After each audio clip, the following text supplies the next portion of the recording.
and was produced in 1989. The Gulag Archipelago, 1918 to 1956. An experiment in literary investigation by Aleksandr Solzhenitsyn. Translated by Thomas P. Whitney. There were enough waves to use up the name.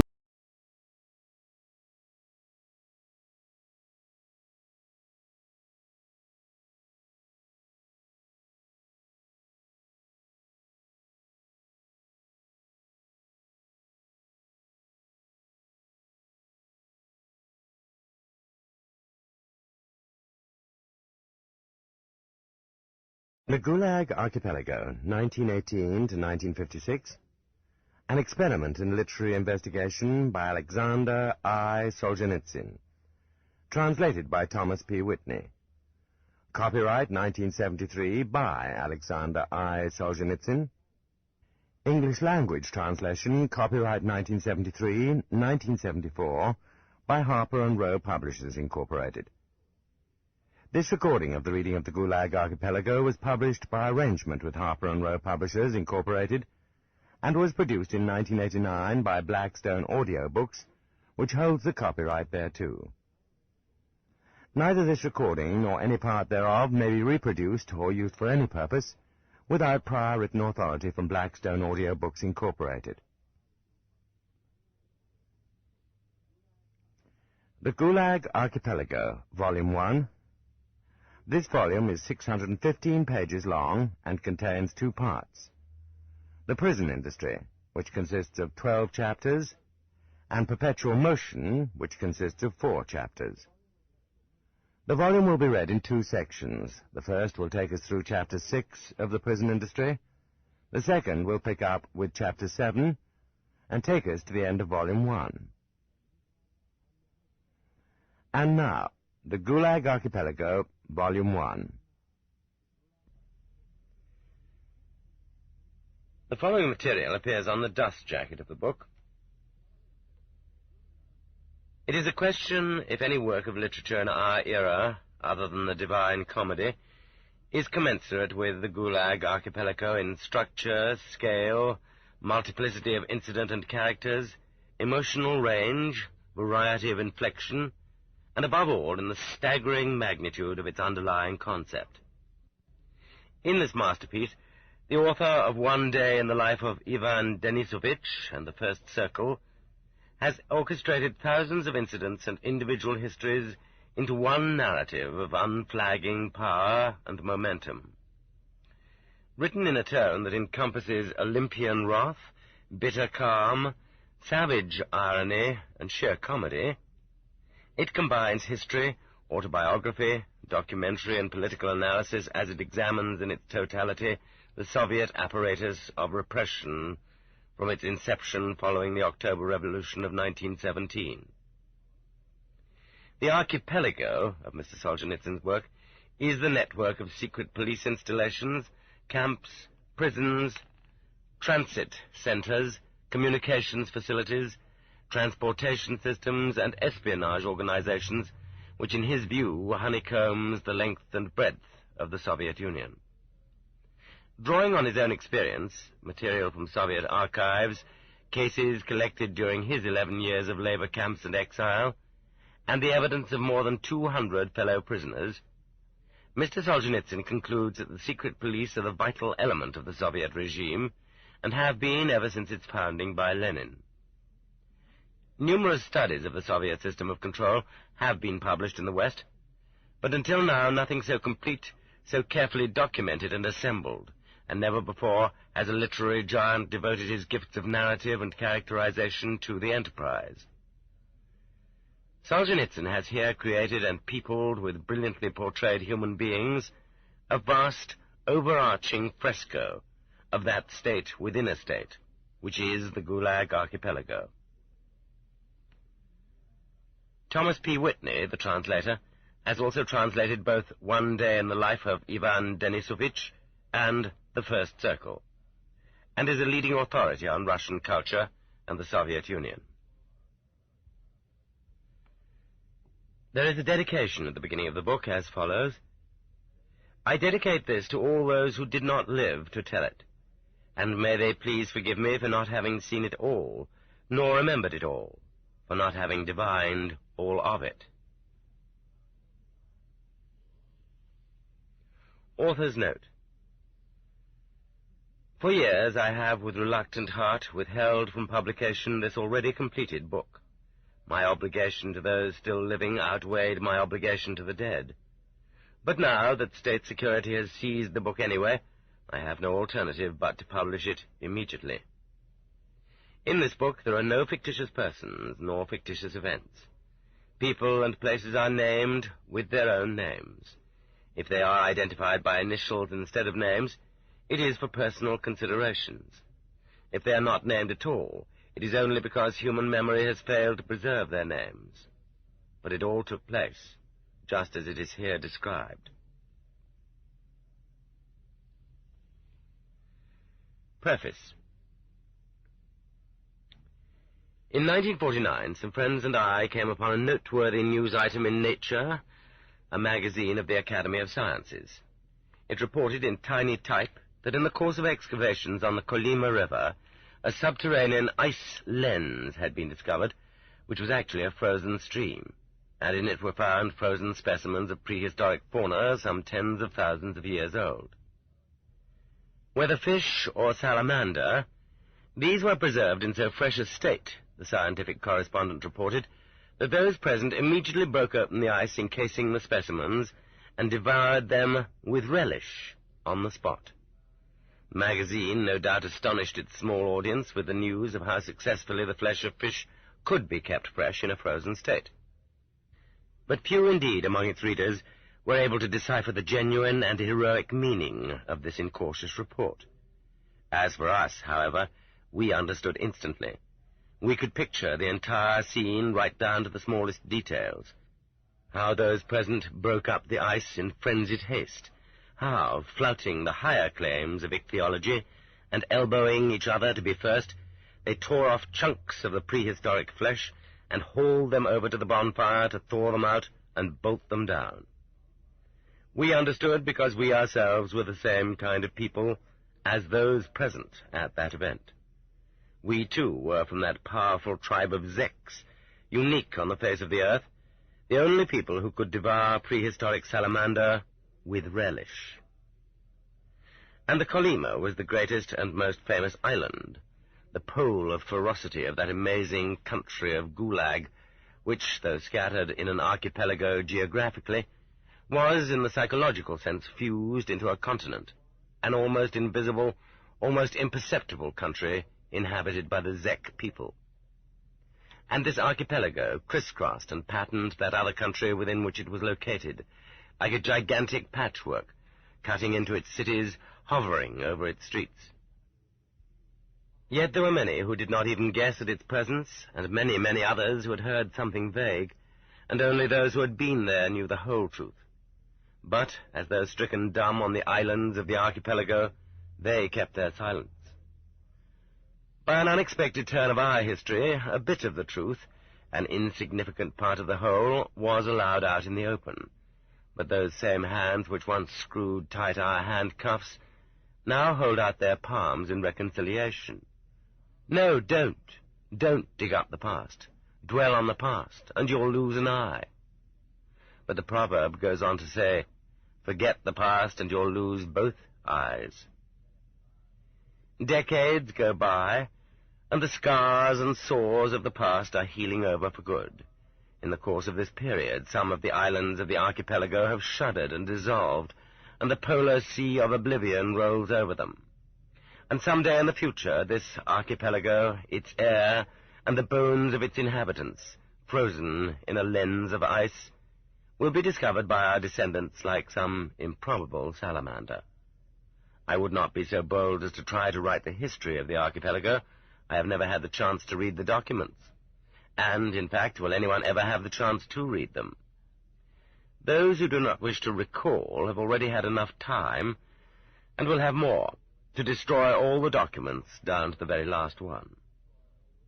I have absorbed into myself my own 11 years there, not as something shameful, nor as a nightmare to be cursed.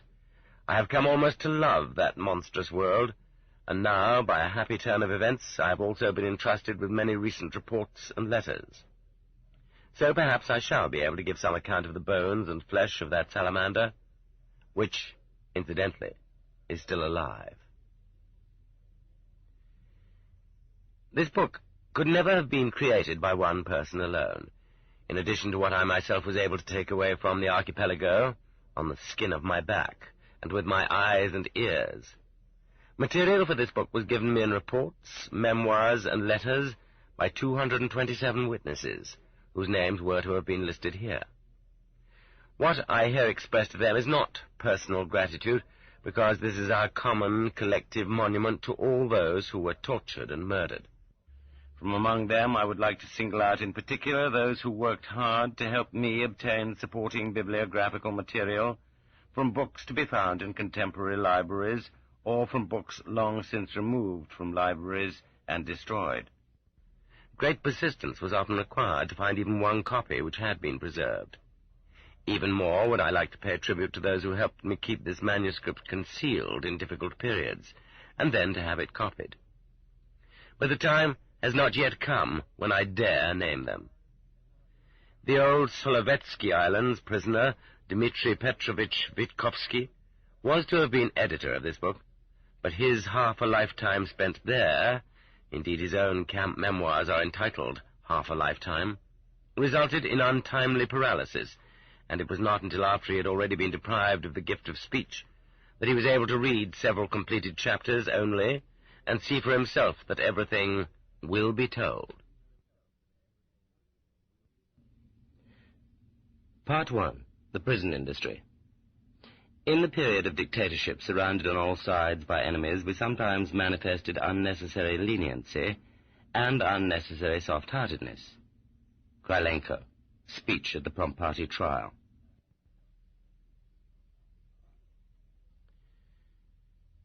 Chapter 1. Arrest. How do people get to this clandestine archipelago? Hour by hour, planes fly there, ships steer their course there, and trains thunder off to it, but all with nary a mark on them to tell of their destination. And at ticket windows or at travel bureaus for Soviet or foreign tourists, the employees would be astounded if you were to ask for a ticket to go there.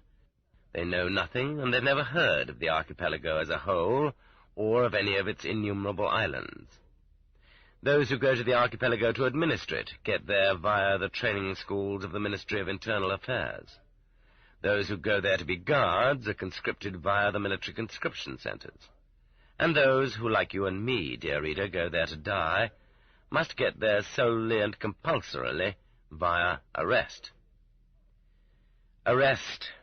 Need it be said that it is a breaking point in your life, a bolt of lightning which has scored a direct hit on you, that it is an unassimilable spiritual earthquake not every person can cope with, as a result of which people often slip into insanity. The universe has as many different centers as there are living beings in it. Each of us is a center of the universe, and that universe is shattered when they hiss at you, "You are under arrest." If you are arrested, can anything else remain unshattered by this cataclysm?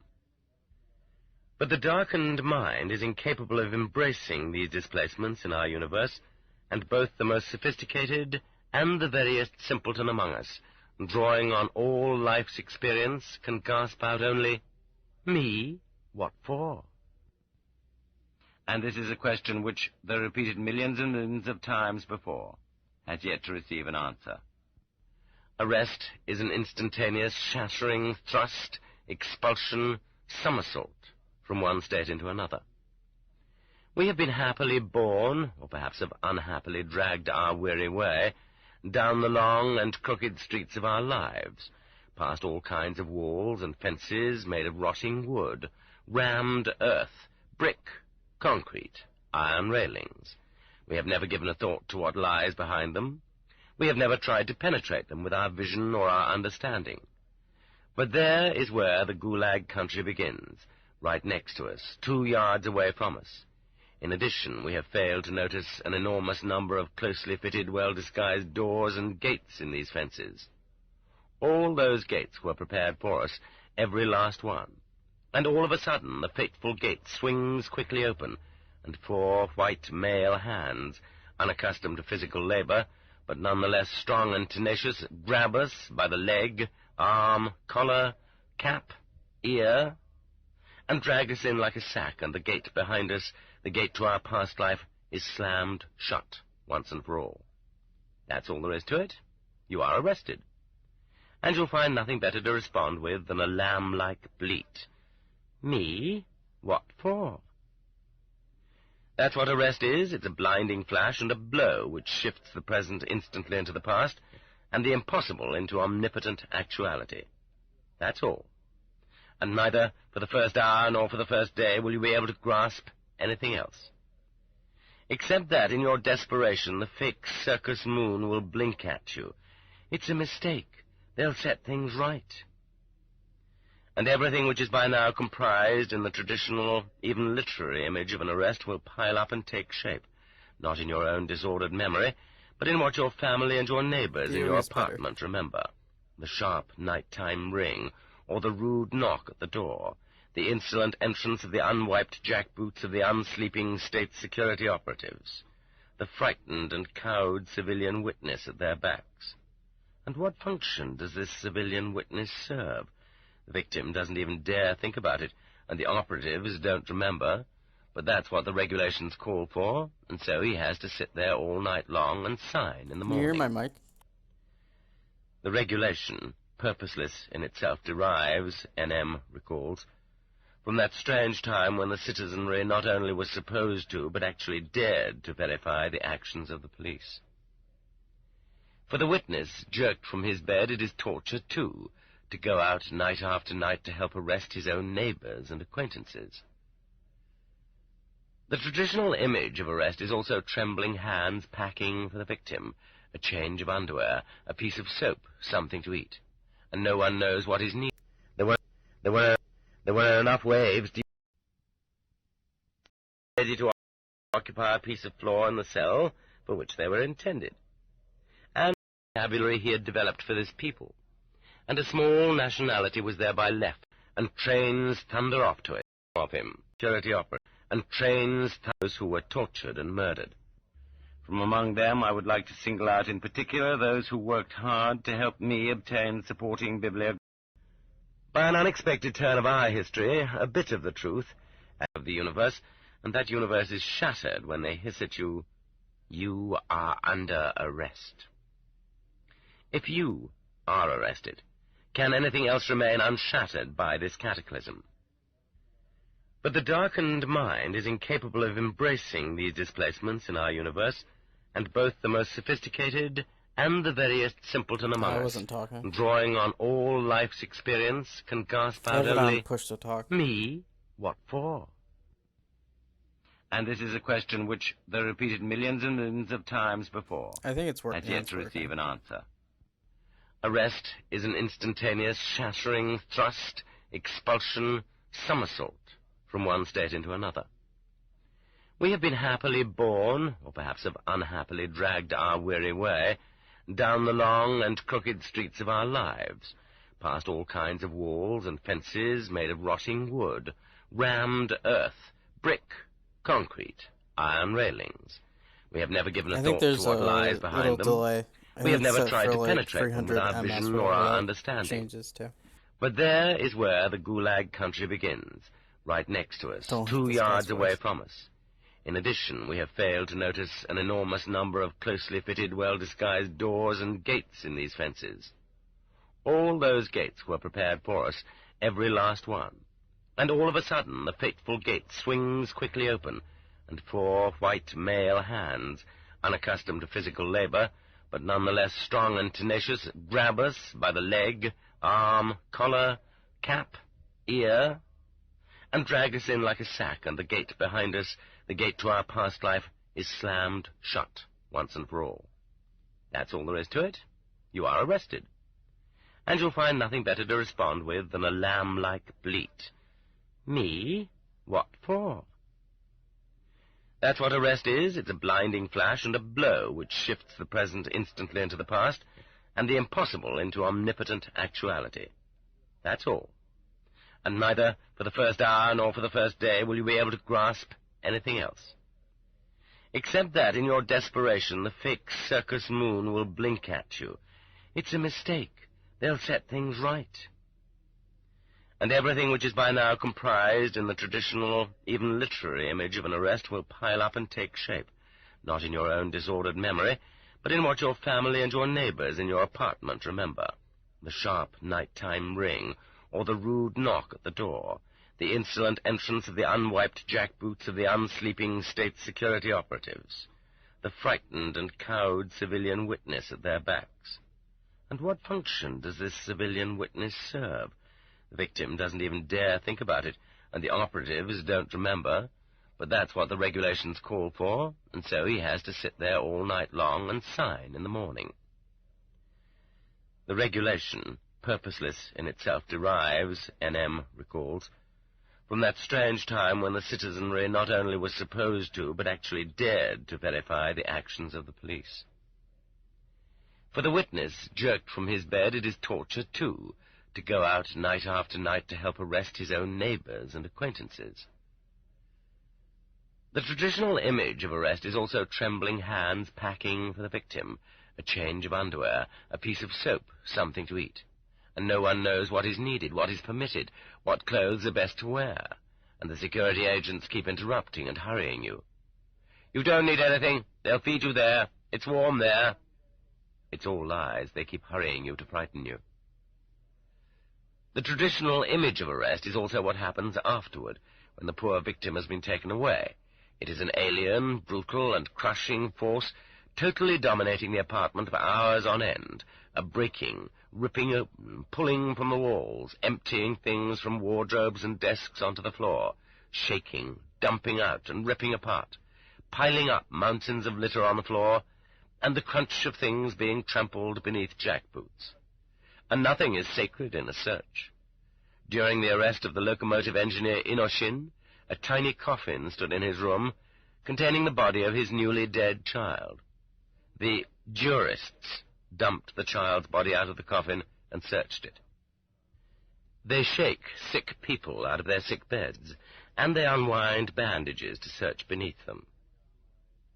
When in 1937 they wiped out Dr. Kazakov's institute, the commission broke up the jars containing the lysates developed by him, even though patients who had been cured and others still being treated rushed around them, begging them to preserve the miraculous medicines. According to the official version, the lysates were supposed to be poisons. In that case, why should they not have been kept as material evidence? Nothing is so stupid as to be inadmissible during a search. For example, they seized from the antiquarian Chetverukhin a certain number of pages of Tsarist decrees, to wit, the decree on ending the war with Napoleon, on the formation of the Holy Alliance, and a proclamation of public prayers against cholera during the epidemic of 1830. From our greatest expert on Tibet, Vostrikov, they confiscated ancient Tibetan manuscripts of great value, and it took the pupils of the deceased scholar 30 years to wrest them from the KGB. When the Orientalist Nevsky was arrested, they grabbed Tangut manuscripts, and 25 years later the deceased victim was posthumously awarded a Lenin Prize for deciphering them. From Karger, they took his archive of the Yenisei Ostyaks and vetoed the alphabet and vocabulary he had developed for this people, and a small nationality was thereby left without any written language. It would take a long time to describe all this in educated speech, but there's a folk saying about the search which covers the subject. They are looking for something which was never put there. They carry off whatever they have seized, but sometimes they compel the arrested individual to carry it. Thus, Nina Alexandrovna Palchanskaya hauled over her shoulder a bag filled with the papers and letters of her eternally busy and active husband, the late great Russian engineer, carrying it into their moor, once and for all, forever. For those left behind after the arrest, there is the long tail end of a wrecked and devastated life, and the attempts to go and deliver food parcels. But from all the windows the answer comes in barking voices. "Nobody here by that name. Never heard of him." Yes, and in the worst days in Leningrad, it took 5 days of standing in crowded lines just to get to that window. And it may be only after half a year or a year that the arrested person responds at all. Or else the answer is tossed out, deprived of the right to correspond. And that means once and for all. No right to correspondence. And that almost for certain means has been shot. In other words, we live in the cursed conditions in which a human being can disappear into the void, and even his closest relatives, his mother and his wife, do not know for years what has become of him. Is that right or not? That is what Lenin wrote in 1910 in his obituary of Babushkin. But let's speak frankly. Babushkin was transporting arms for an uprising, and was caught with them when he was shot. He knew what he was doing. You couldn't say that about helpless rabbits like us. That's how we picture arrest to ourselves. The kind of night arrest described is, in fact, a favorite, because it has important advantages. Everyone living in the apartment is thrown into a state of terror by the first knock at the door. The arrested person is torn from the warmth of his bed. He is in a daze, half asleep, helpless, and his judgment is befogged. In a night arrest, the state security men have a superiority in numbers. There are many of them, armed, against one person who hasn't even finished buttoning his trousers. During the arrest and search, it is highly improbable that a crowd of potential supporters will gather at the entrance. The unhurried, step-by-step visits, first to one apartment, then to another, tomorrow to a third and a fourth, provide an opportunity for the security operations personnel to be deployed with the maximum efficiency and to imprison many more citizens of a given town than the police force itself numbers. In addition, there's an advantage to night arrests in that neither the people in neighboring apartment houses nor those on the city streets can see how many have been taken away. Arrests which frighten the closest neighbors are no event at all to those farther away. It's as if they had not taken place. Along that same asphalt ribbon on which the black Mariahs scurry at night, a tribe of youngsters strides by day with banners, flowers, and gay, untroubled songs. But those who take, whose work consists solely of arrests, for whom the horror is boringly repetitive, have a much broader understanding of how arrests operate. They operate according to a large body of theory, and innocence must not lead one to ignore this. The science of arrest is an important segment of the course on general penology, and has been propped up with a substantial body of social theory. Arrests are classified according to various criteria: nighttime and daytime, at home, at work, during a journey, first-time arrests and repeats, individual and group arrests. Arrests are distinguished by the degree of surprise required, the amount of resistance expected, even though in tens of millions of cases no resistance was expected, and in fact there was none. Arrests are also differentiated by the thoroughness of the required search. And there is a separate science of searches, too. I have had the chance to read a pamphlet on this subject for correspondence school law students in Alma-Ata.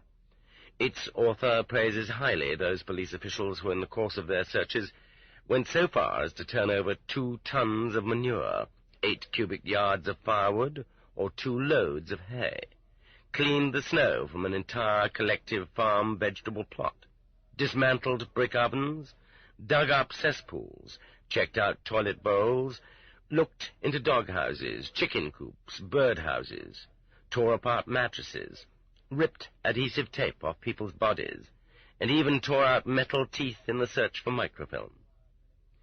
Students were advised to begin and to end with a body search. During the course of the search, the arrested person might have grabbed up something that had already been examined.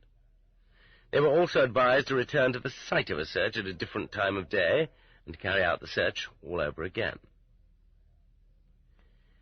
By instructions either to make out or not to make out an inventory of confiscated property, or seal a room or apartment, to arrest the wife after the husband and send the children to an orphanage, or to send the rest of the family into exile, or to send the old folks to a labor camp, too. No, no. Arrests vary widely in form. In 1926, Irma Mendel, a Hungarian, obtained through the Comintern 2 front-row tickets to the Bolshoi Theatre. Interrogator Klegel was courting her at the time, and she invited him to go with her. They sat through the show very affectionately, and when it was over, he took her straight to the Lubyanka. And if on a flowering June day in 1927 on Kuznetsky Most, the plump-cheeked, red-headed beauty Anna Skripnikova, who had just bought some navy blue material for a dress, climbed into a hansom cab with a young man about town, you can be sure it wasn't a lover's tryst at all, as the cabman understood very well and showed by his frown. He knew the organs don't pay. It was an arrest. In just a moment they would turn on the Lubyanka and enter the black maw of the gates.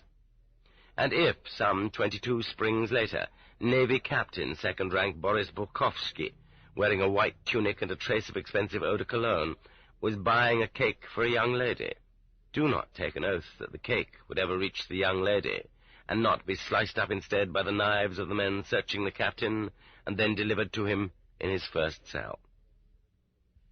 No, one certainly cannot say that daylight arrest during a journey, or arrest in the middle of a crowd has ever been neglected in our country. However, it has always been clean-cut, and most surprising of all, the victims, in cooperation with the security men, have conducted themselves in the noblest conceivable manner, so as to spare the living from witnessing the death of the condemned. Not everyone can be arrested at home, with a preliminary knock at the door, and if there is a knock, then it has to be the house manager or else the postman. And not everyone can be arrested at work, either. If the person to be arrested is vicious, then it's better to seize him outside his ordinary milieu, away from his family and colleagues, from those who share his views, from any hiding places. It is essential that he have no chance to destroy, hide, or pass on anything to anyone. VIPs in the military or the party were sometimes first given new assignments, ensconced in a private railway car, and then arrested en route. Some obscure, ordinary mortal, scared to death by epidemic arrests all around him, and already depressed for a week by sinister glances from his chief, is suddenly summoned to the local party committee, where he is beamingly presented with a vacation ticket to a Sochi sanatorium. The rabbit is overwhelmed and immediately concludes that his fears were groundless. After expressing his gratitude, he hurries home, triumphant, to pack his suitcase. It is only 2 hours till train time, and he scolds his wife for being too slow. He arrives at the station with time to spare, and there in the waiting room or at the bar he is hailed by an extraordinarily pleasant young man. "Don't you remember me, Pyotr Ivanitch?" Pyotr Ivanitch has difficulty remembering.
Well, not exactly, you see, although... The young man, however, is overflowing with friendly concern. Come now, how can that be? I'll have to remind you. And he bows respectfully to Pyotr Ivanitch's wife. You must forgive us. I'll keep him only 1 minute. The wife accedes, and trustingly the husband lets himself be led away by the arm, forever, or for 10 years. The station is thronged, and no one notices anything. Oh, you citizens who love to travel, do not forget that in every station there are a GPU branch and several prison cells. This importunity of alleged acquaintances is so abrupt that only a person who has not had the wolfish preparation of camp life is likely to pull back from it. Do not suppose, for example, that if you are an employee of the American Embassy by the name of Alexander D., you cannot be arrested in broad daylight on Gorky Street, right by the Central Telegraph Office. Your unfamiliar friend dashes through the press of the crowd and opens his plundering arms to embrace you. Sasha! He simply shouts at you with no effort to be inconspicuous. Hey, pal, long time no see. Come on over, let's get out of the way. At that moment, a Pobeda sedan draws up to the curb, and several days later TASS will issue an angry statement to all the papers, alleging that informed circles of the Soviet government have no information on the disappearance of Alexander D. But what's so unusual about that? Our boys have carried out such arrests in Brussels, which was where Zora Blednov was seized, not just in Moscow. One has to give the organs their due.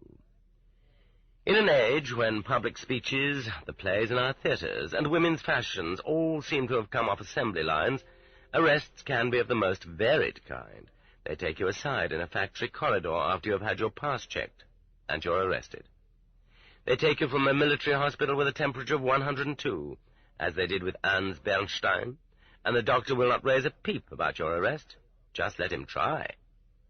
They'll take you right off the operating table, as they took N.M. Vorobiev, a school inspector in 1936, in the middle of an operation for stomach ulcer, and drag you off to a cell, as they did him, half alive and all bloody, as Karpunish recollects. Or, like Nadia Levitskaya, you try to get information about your mother's sentence, and they give it to you, but it turns out to be a confrontation, and your own arrest. In the gastronome, the fancy food store, you are invited to the special order department and arrested there. You are arrested by a religious pilgrim whom you have put up for the night, for the sake of Christ. You are arrested by a meter man who has come to read your electric meter. You are arrested by a bicyclist who has run into you on the street, by a railway conductor, a taxi driver, a savings bank teller, the manager of a movie theater. Any one of them can arrest you, and you notice the concealed maroon-colored identification card only when it is too late. Sometimes arrests even seem to be a game. There is so much superfluous imagination, so much well-fed energy invested in them. After all, the victim would not resist anyway. Is it that the security agents want to justify their employment and their numbers? After all, it would seem enough to send notices to all the rabbits marked for arrest, and they would show up obediently at the designated hour and minute at the iron gates of state security with a bundle in their hands, ready to occupy a piece of floor in the cell for which they were intended. And, in fact, that's the way collective farmers are arrested. Who wants to go all the way to a hut at night with no roads to travel on? They are summoned to the village Soviet and arrested there. Manual workers are called into the office. Of course, every machine has a point at which it is overloaded, beyond which it cannot function. In the strained and overloaded years of 1945 and 1946, when trainload after trainload poured in from Europe to be swallowed up immediately and sent off to Gulag, all that excessive theatricality went out the window, and the whole theory suffered greatly. All the fuss and feathers of ritual went flying in every direction, and the arrest of tens of thousands took on the appearance of a squalid roll call. They stood there with lists, read off the names of those on one train, loaded them onto another, and that was the whole arrest. For several decades, political arrests were distinguished in our country precisely by the fact that people were arrested who were guilty of nothing, and were therefore unprepared to put up any resistance whatsoever. There was a general feeling of being destined for destruction, a sense of having nowhere to escape from the GPU NKVD, which, incidentally, given our internal passport system, was quite accurate. And even in the fever of epidemic arrests, when people leaving for work said farewell to their families every day, because they could not be certain they would return at night, even then almost no one tried to run away, and only in rare cases did people commit suicide. And that was exactly what was required. A submissive sheep is a find for a wolf. This submissiveness was also due to ignorance of the mechanics of epidemic arrests. By and large, the organs had no profound reasons for their choice of whom to arrest and whom not to arrest. They merely had overall assignments, quotas for a specific number of arrests. These quotas might be filled on an orderly basis or wholly arbitrarily. In 1937, a woman came to the reception room of the Novocherkassk NKVD to ask what she should do about the unfed, unweaned infant of a neighbor who had been arrested. They said, "Sit down, we'll find out." She sat there for 2 hours, whereupon they took her and tossed her into a cell. They had a total plan which had to be fulfilled in a hurry, and there was no one available to send out into the city, and here was this woman already in their hands. On the other hand, the NKVD did come to get the Latvian Andrei Pavel near Orsha, but he didn't open the door. He jumped out the window, escaped, and shot straight to Siberia. And even though he lived under his own name, and it was clear from his documents that he had come from Orsha, he was never arrested, nor summoned to the organs, nor subjected to any suspicion whatsoever. After all, search for wanted persons falls into 3 categories: all Union, Republican, and provincial. And the pursuit of nearly half of those arrested in those epidemics would have been confined to the provinces. A person marked for arrest by virtue of chance circumstances, such as a neighbor's denunciation, could be easily replaced by another neighbor. Others, like Andrei Pavel, who found themselves in a trap or an ambushed apartment by accident, and who were bold enough to escape immediately before they could be questioned, were never caught and never charged, while those who stayed behind to await justice got a term in prison. And the overwhelming majority, almost all, behaved just like that, without any spirit, helplessly, with a sense of doom. It is true, of course, that the NKVD, in the absence of the person it wanted, would make his relatives guarantee not to leave the area. And, of course, it was easy enough to cook up a case against those who stayed behind to replace the one who had fled. Universal innocence also gave rise to the universal failure to act. Maybe they won't take you. Maybe it will all blow over. A.I. Ladizhensky was the chief teacher in a school in remote Kologrev. In 1937, a peasant approached him in an open market and passed him a message from a third person. "Alexander Ivanitch, get out of town, you are on the list." But he stayed. After all, the whole school rests on my shoulders, and their own children are pupils here. How can they arrest me? Several days later he was arrested. Not everyone was so fortunate as to understand at the age of 14, as did Vanya Levitsky.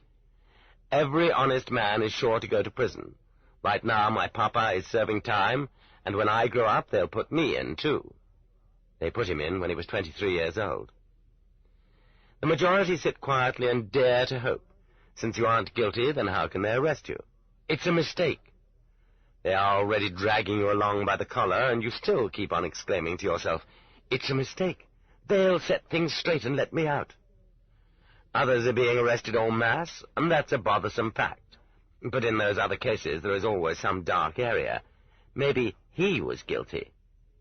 But as for you, you are obviously innocent. You still believe that the organs are humanly logical institutions. They will set things straight and let you out. Why, then, should you run away? And how can you resist right then? After all, you'll only make your situation worse. You'll make it more difficult for them to sort out the mistake.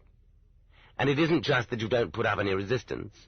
You even walk down the stairs on tiptoe, as you're ordered to do, so your neighbors won't hear. And how we burned in the camps later, thinking, what would things have been like if every security operative, when he went out at night to make an arrest, had been uncertain whether he would return alive and had to say goodbye to his family? Or if, during periods of mass arrests, as for example in Leningrad, when they arrested a quarter of the entire city, People had not simply sat there in their lairs, paling with terror at every bang of the downstairs door and at every step on the staircase, but had understood they had nothing left to lose and had boldly set up in the downstairs hall an ambush of half a dozen people with axes, hammers, pokers, or whatever else was at hand. After all, you knew ahead of time that those blue caps were out at night for no good purpose, and you could be sure ahead of time that you'd be cracking the skull of a cutthroat. Or what about the Black Maria sitting out there on the street with one lonely chauffeur? What if it had been driven off or its tires spiked? The organs would very quickly have suffered a shortage of officers and transport, and, notwithstanding all of Stalin's thirst, the cursed machine would have ground to a halt. If. We didn't love freedom enough, and even more, we had no awareness of the real situation. We spent ourselves in one unrestrained outburst in 1917, and then we hurried to submit. We submitted with pleasure. Arthur Ransom describes a workers' meeting at Yaroslavl in 1921. Delegates were sent to the workers from the Central Committee in Moscow to confer on the substance of the argument about trade unions.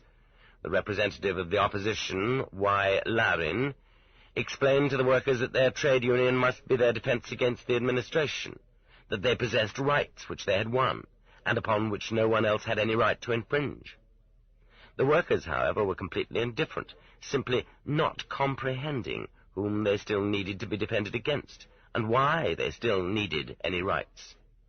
When the spokesman for the party line rebuked them for their laziness and for getting out of hand, and demanded sacrifices from them, overtime work without pay, reductions in food, military discipline in the factory administration, this aroused great elation and applause. We purely and simply deserved everything that happened afterward. At what exact point, then, should one resist? When one's belt is taken away? When one is ordered to face into a corner? When one crosses the threshold of one's home? An arrest consists of a series of incidental irrelevancies, of a multitude of things that do not matter, and there seems no point in arguing about any one of them individually, especially at a time when the thoughts of the person arrested are wrapped tightly about the big question, what for? And yet all these incidental irrelevancies taken together implacably constitute the arrest. Almost anything can occupy the thoughts of a person who has just been arrested. This alone would fill volumes. There can be feelings which we never suspected. When 19-year-old Yevgenia Doyarenko was arrested in 1921, and 3 young Czechists were poking about her bed and through the underwear in her chest of drawers, she was not disturbed. There was nothing there, and they would find nothing. But all of a sudden they touched her personal diary, which she would not have shown even to her own mother, and these hostile young strangers reading the words she had written was more devastating to her than the whole Lubyanka with its bars and its cellars. It is true of many that the outrage inflicted by arrest on their personal feelings and attachments can be far, far stronger than their political beliefs or their fear of prison. A person who is not inwardly prepared for the use of violence against him is always weaker than the person committing the violence. This book is continued at this point on the other side of this cassette.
of Aleksandr Solzhenitsyn never suspected. When 19-year-old Yevgenia about her there, which word she had written as weaker than the person committing.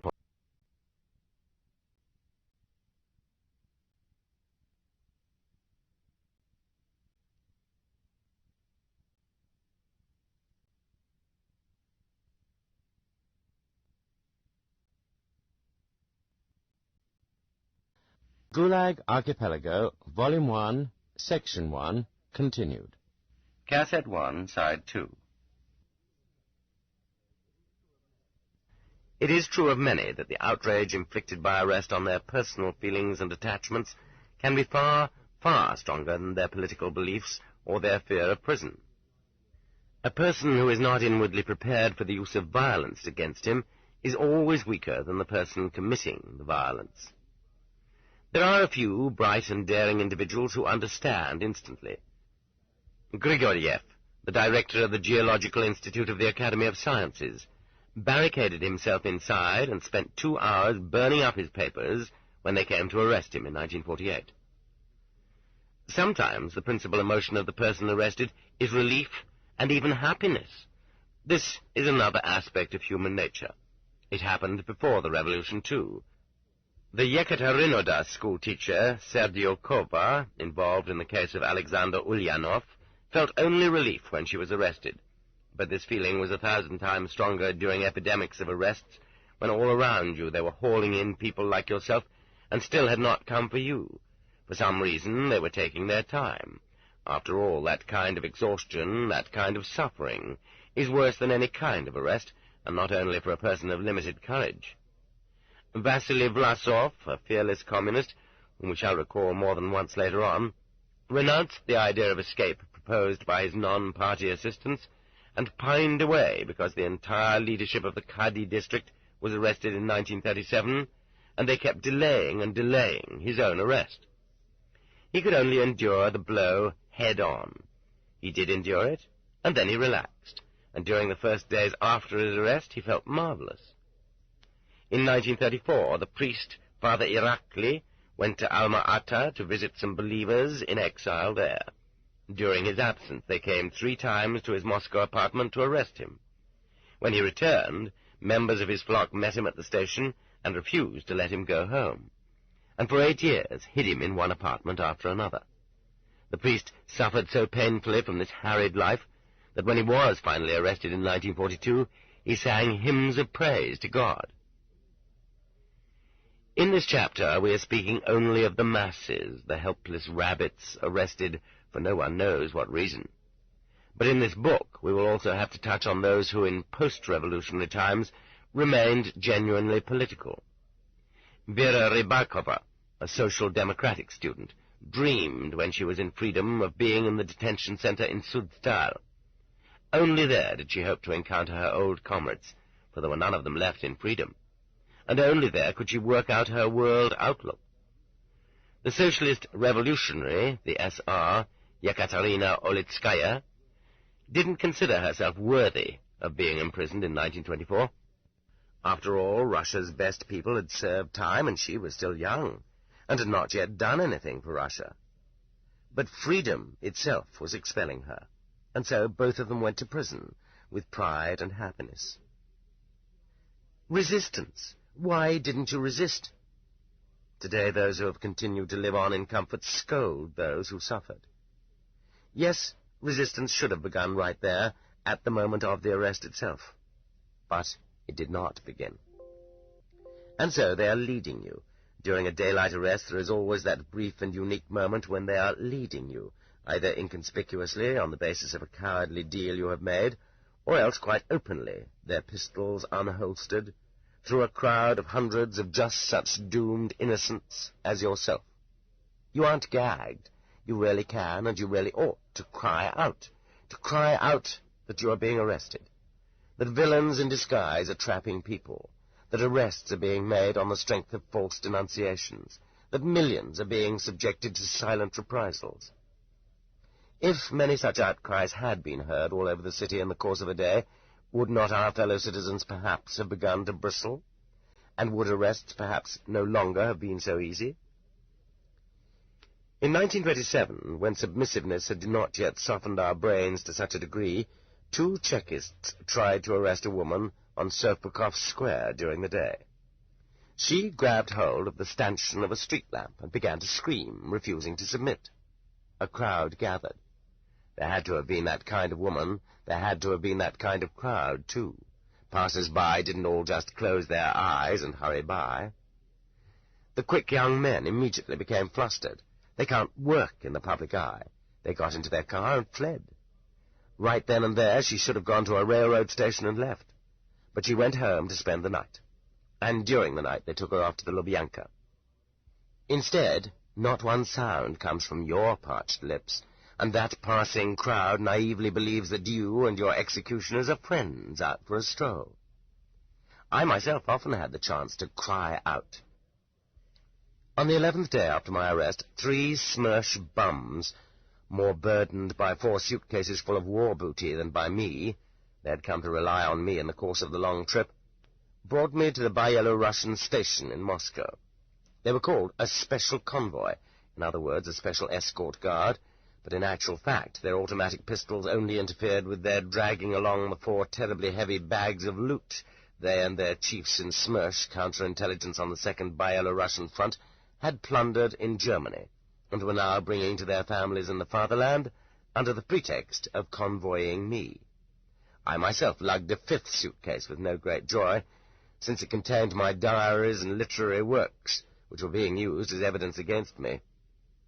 Not one of the 3 knew the city, and it was up to me to pick the shortest route to the prison. I had personally to conduct them to the Lubyanka, where they had never been before, and which, in fact, I confused with the Ministry of Foreign Affairs.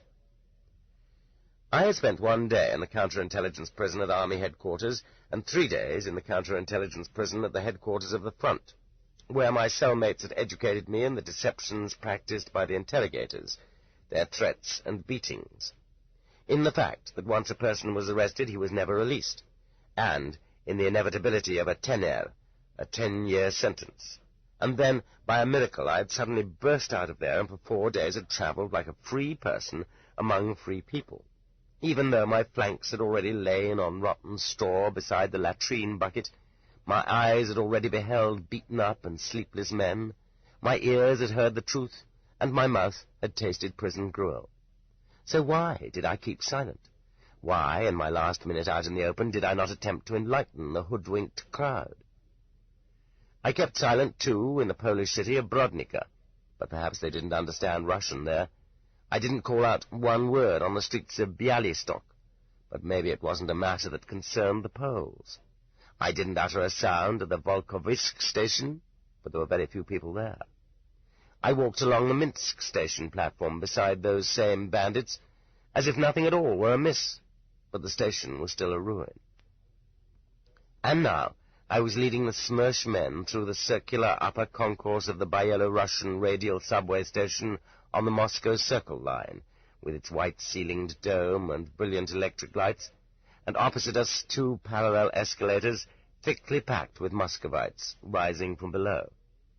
It seemed as though they were all looking at me. They kept coming in an endless ribbon from down there, from the depths of ignorance, on and on beneath the gleaming dome, reaching toward me for at least 1 word of truth.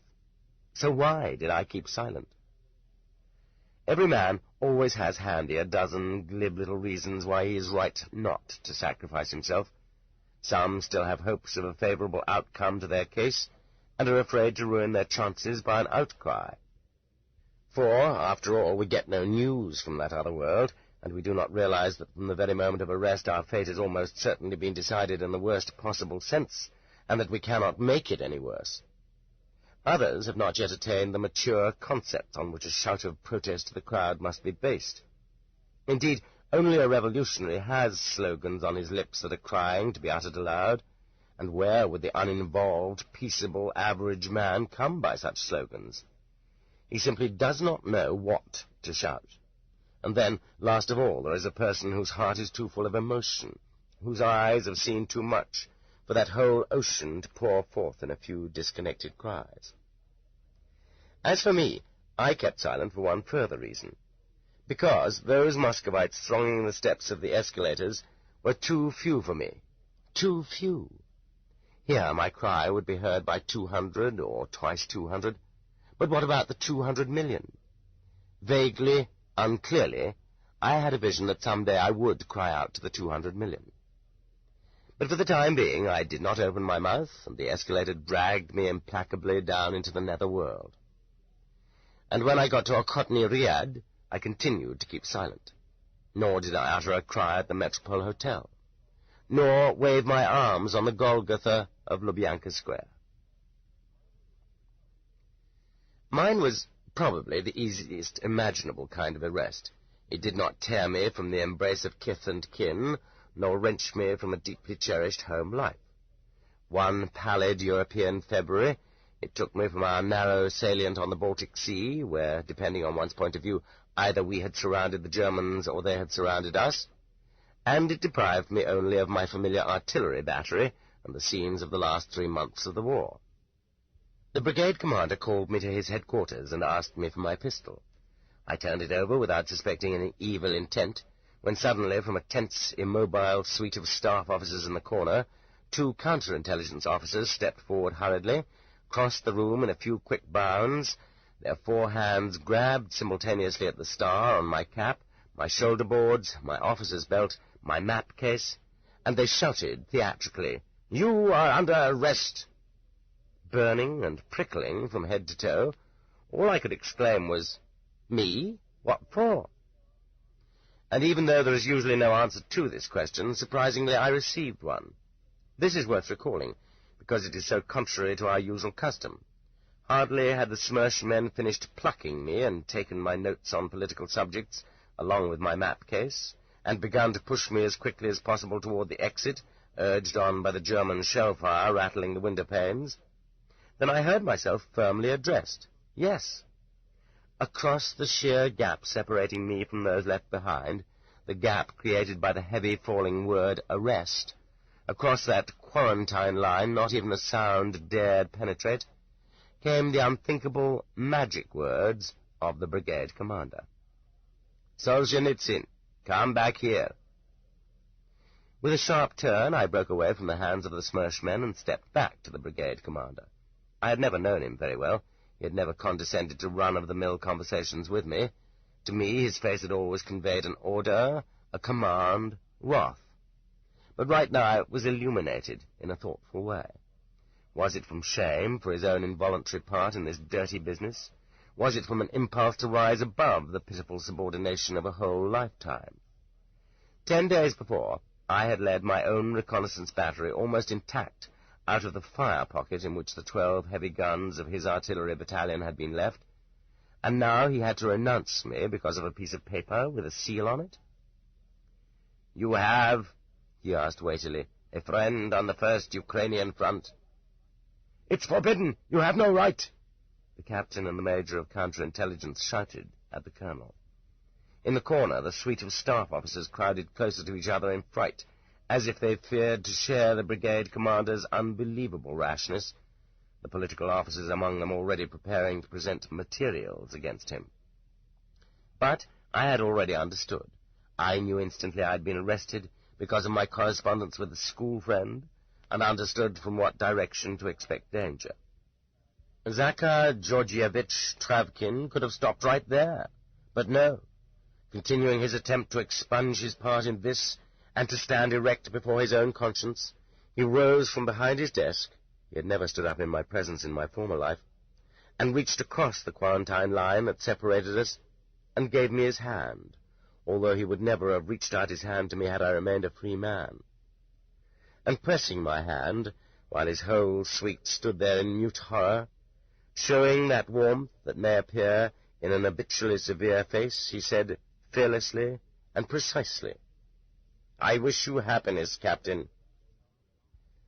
Not only was I no longer a captain, but I had been exposed as an enemy of the people, for among us every person is totally exposed from the moment of arrest. And he had wished happiness to an enemy?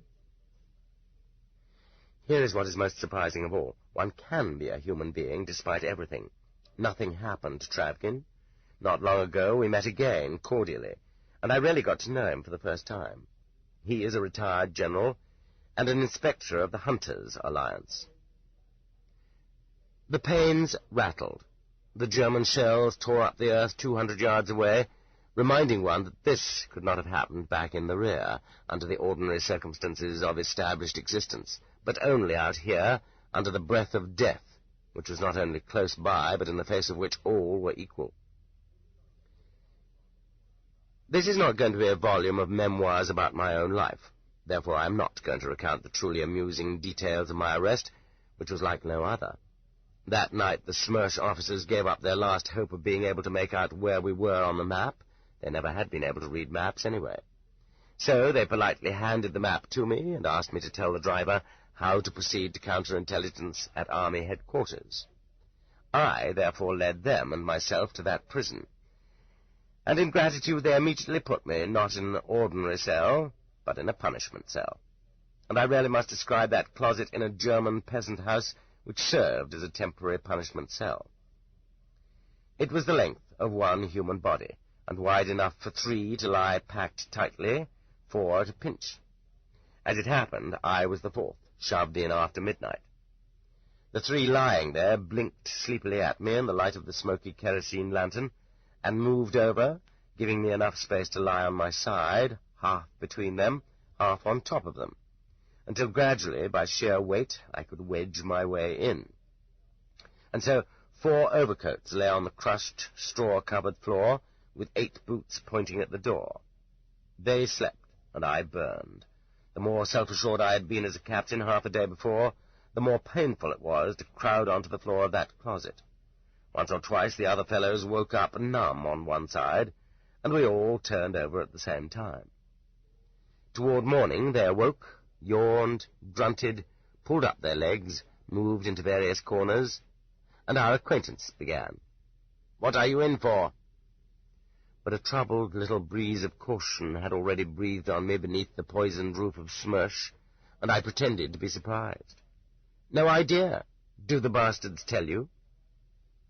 However, my cellmates, tank men in soft black helmets, hid nothing. They were 3 honest, open-hearted soldiers, people of a kind I had become attached to during the war years because I myself was more complex and worse. All 3 had been officers. Their shoulder boards also had been viciously torn off, and in some places the cotton batting stuck out. On their stained field shirts, light patches indicated where decorations had been removed, and there were dark and red scars on their faces and arms, the results of wounds and burns. Their tank unit had, unfortunately, arrived for repairs in the village where the Smersh counterintelligence headquarters of the 48th Army was located. Still damp from the battle of the day before, yesterday they had gotten drunk, and on the outskirts of the village broke into a bath where they had noticed 2 raunchy broads going to bathe. The girls, half-dressed, managed to get away all right from the soldiers' staggering, drunken legs. But one of them, it turned out, was the property of the Army Chief of Counterintelligence, no less. Yes, for 3 weeks the war had been going on inside Germany, and all of us knew very well that if the girls were German they could be raped and then shot. This was almost a combat distinction. Had they been Polish girls, or our own displaced Russian girls, they could have been chased naked around the garden and slapped on the behind, an amusement no more. But just because this one was the campaign wife of the Chief of Counterintelligence, right off some deep-in-the-rear sergeant had viciously torn from 3 front-line officers the shoulder boards awarded them by the front headquarters, and had taken off the decorations conferred upon them by the Presidium of the Supreme Soviet. And now these warriors, who had gone through the whole war, and who had no doubt crushed more than one line of enemy trenches, were waiting for a court-martial, whose members, had it not been for their tank, could have come nowhere near the village. We put out the kerosene lamp, which had already used up all the air there was to breathe. A Judas hole, the size of a postage stamp, had been cut in the door, and through it came indirect light from the corridor. Then, as if afraid that with the coming of daylight we would have too much room in the punishment cell, they tossed in a 5th person. He stepped in wearing a newish Red Army tunic and a cap that was also new, and when he stopped opposite the peephole we could see a fresh face with a turned-up nose and red cheeks. "Where are you from, brother? Who are you?" "From the other side," he answered briskly. "A spy." "You're kidding." We were astounded. To be a spy and to admit it. Shinin and the Brothers Tour had never written that kind of spy story. "What is there to kid about in wartime?" the young fellow sighed reasonably.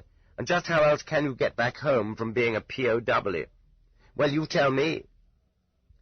He had barely begun to tell us how, some days back, the Germans had led him through the front lines so that he could play the spy and blow up bridges, whereupon he had gone immediately to the nearest battalion headquarters to turn himself in. But the weary, sleep-starved battalion commander hadn't believed his story about being a spy, and had sent him off to the nurse to get a pill. And at that moment new impressions burst upon us. "Out for toilet call! Hands behind your backs!" hollered a Master Sergeant Hardhead as the door sprang open. He was just built for swinging the tail of a 122mm cannon. A circle of machine gunners had been strung around the peasant courtyard, guarding the path which was pointed out to us, and which went behind the barn. I was bursting with indignation that some ignoramus of a master sergeant dared to give orders to us officers. "Hands behind your backs!" But the tank officers put their hands behind them, and I followed suit. Back of the barn was a small square area in which the snow had been all trampled down, but had not yet melted. It was soiled all over with human feces, so densely scattered over the whole square that it was difficult to find a spot to place one's 2 feet and squat. However, we spread ourselves about, and the 5 of us did squat down. 2 machine gunners grimly pointed their machine pistols at us as we squatted, and before a minute had passed, the master sergeant brusquely urged us on. "Come on, hurry it up! With us they do it quickly."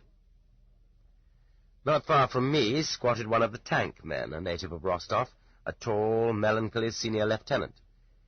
His face was blackened by a thin film of metallic dust or smoke, but the big red scar stretching across his cheek stood out nonetheless. "What do you mean, with us?" he asked quietly, indicating no intention of hurrying back to the punishment cell that still stank of kerosene. "In SMERSH counterintelligence," the master sergeant shot back proudly and more resonantly than was called for. The counterintelligence men used to love that tastelessly concocted word SMERSH, manufactured from the initial syllables of the words for death to spies. They felt it intimidated people. "And with us we do it slowly," replied the senior lieutenant thoughtfully. His helmet was pulled back, uncovering his still untrimmed hair. His oaken, battle-hardened rear end was lifted toward the pleasant, coolish breeze. "Where do you mean, with us?" The master sergeant barked at him more loudly than he needed to. "In the Red Army," the senior lieutenant replied very quietly from his heels, measuring with his look the cannon tailor that never was. Such were my first gulps of prison air. Chapter 2. The History of Our Sewage Disposal System. When people today decry the abuses of the cult, they keep getting hung up on those years which are stuck in our throats, 37 and 38. And memory begins to make it seem as though arrests were never made before or after, but only in those 2 years. Although I have no statistics at hand, I am not afraid of erring when I say that the wave of 1937 and 1938 was neither the only one nor even the main one, but only one, perhaps, of the 3 biggest waves which strained the murky, stinking pipes of our prison sewers to bursting.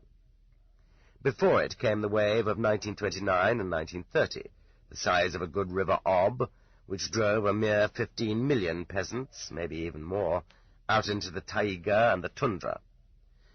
But peasants are a silent people without a literary voice, nor do they write complaints or memoirs. No interrogators sweated out the night with them, nor did they bother to draw up formal indictments. It was enough to have a decree from the village Soviet. This wave poured forth, sank down into the permafrost, and even our most active minds recall hardly a thing about it.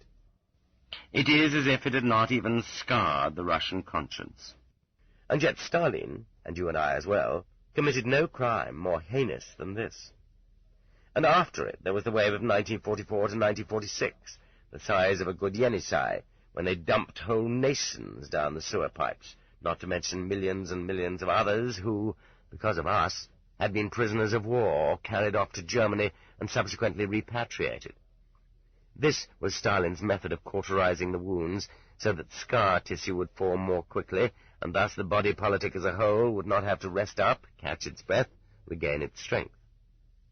But in this wave, too, the people were of the simpler kind, and they wrote no memoirs. But the wave of 1937 swept up and carried off to the archipelago people of position, people with a party past, yes, educated people, around whom were many who had been wounded and remained in the cities. And what a lot of them had pen in hand. And today they are all writing, speaking, remembering. 1937. A whole Volga of the people's grief. But just say 1937 to a Crimean Tatar, a Kalmyk, a Chechen, and he'll shrug his shoulders. And what's 1937 to Leningrad when 1935 had come before it? And for the second-termers, that is, repeaters, or people from the Baltic countries, weren't 1948 and 1949 harder on them? And if sticklers for style and geography should accuse me of having omitted some Russian rivers, and of not yet having named some of the waves, then just give me enough paper. There were enough waves to use up the names of all the rivers in Russia. It is well known that any organ withers away if it is not used. Therefore, if we know that the Soviet security organs, or organs, and they christened themselves with this vile word, praised and exalted above all living things, have not died off even to the extent of one single tentacle, but instead have grown new ones and strengthened their muscles, it is easy to deduce that they have had constant exercise. Through the sewer pipes the flow pulsed. Sometimes the pressure was higher than had been projected, sometimes lower. But the prison sewers were never empty. The blood, the sweat, and the urine into which we were pulped pulsed through them continuously.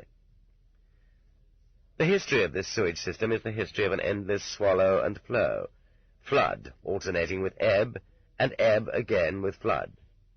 Waves pouring in, some big, some small. Brooks and rivulets flowing in from all sides. Trickles oozing in through gutters. And then just plain, individually scooped-up droplets. The chronological list which follows, in which waves made up of millions of arrested persons are given equal attention with ordinary streamlets of unremarkable handfuls, is quite incomplete, meagre, miserly, and limited by my own capacity to penetrate the past. What is really needed is a great deal of additional work by survivors familiar with the material. In compiling this list, the most difficult thing is to begin, partly because the further back into the decades one goes, the fewer the eyewitnesses who are left, and therefore the light of common knowledge has gone out and darkness has set in, and the written chronicles either do not exist or are kept under lock and key. Also, it is not entirely fair to consider in a single category the especially brutal years of the Civil War and the first years of peacetime, when mercy might have been expected. But even before there was any civil war, it could be seen that Russia, due to the make-up of its population, was obviously not suited for any sort of socialism whatsoever. It was totally polluted. One of the first blows of the dictatorship was directed against the cadets, the members of the Constitutional Democratic Party. Under the Tsar, they had constituted the most dangerous ranks of revolution, and under the government of the proletariat, they represented the most dangerous ranks of reaction. At the end of November 1917, on the occasion of the first scheduled convening of the Constituent Assembly, which did not take place, the Cadet Party was outlawed, and arrests of its members began. At about the same time, people associated with the Alliance for the Constituent Assembly and the students enrolled in the soldiers' universities were being thrown in the jug. Knowing the sense and spirit of the revolution, it is easy to guess that during these months such central prisons as Kresty in Petrograd and the Butyrki in Moscow, and many provincial prisons like them, were filled with wealthy men, prominent public figures, generals and officers, as well as officials of ministries and of the state apparatus who refused to carry out the orders of the new authority. One of the first operations of the Cheka was to arrest the entire committee of the All-Russian Union of Employees. One of the first circulars of the NKVD in December 1917 stated, "In view of sabotage by officials, use maximum initiative in localities not excluding confiscations, compulsion, and arrests." Vestnik, NKVD, NKVD Herald, 1917, number 1, page 4. And even though V.I. Lenin, at the end of 1917, in order to establish strict revolutionary order, demanded merciless suppression of attempts at anarchy on the part of drunkards, hooligans, counter-revolutionaries, and other persons, Lenin, Sobranie Sochenenia, Collected Works, 5th edition, volume 35, page 68. In other words, foresaw that drunkards and hooligans represented the principal danger to the October Revolution, with counter-revolutionaries somewhere back in third place, he nonetheless put the problem more broadly. In his essay, How to Organize the Competition, January the 7th and 10th, 1918, V.I. Lenin proclaimed the common united purpose of purging the Russian land of all kinds of harmful insects. And under the term insects, he included not only all class enemies, but also workers malingering at their work. For example, the typesetters of the Petrograd party printing shops. That is what time does. It is difficult for us nowadays to understand how workers who had just become dictators were immediately inclined to malinger at work they were doing for themselves. And then again, in what block of a big city, in what factory, in what village, are there not saboteurs who call themselves intellectuals? True, the forms of insect purging which Lenin conceived of in this essay were most varied. In some places they would be placed under arrest, in other places set to cleaning latrines. In some, after having served their time in punishment cells, they would be handed yellow tickets. In others, parasites would be shot. Elsewhere you could take your pick of imprisonment, or punishment at forced labor of the hardest kind.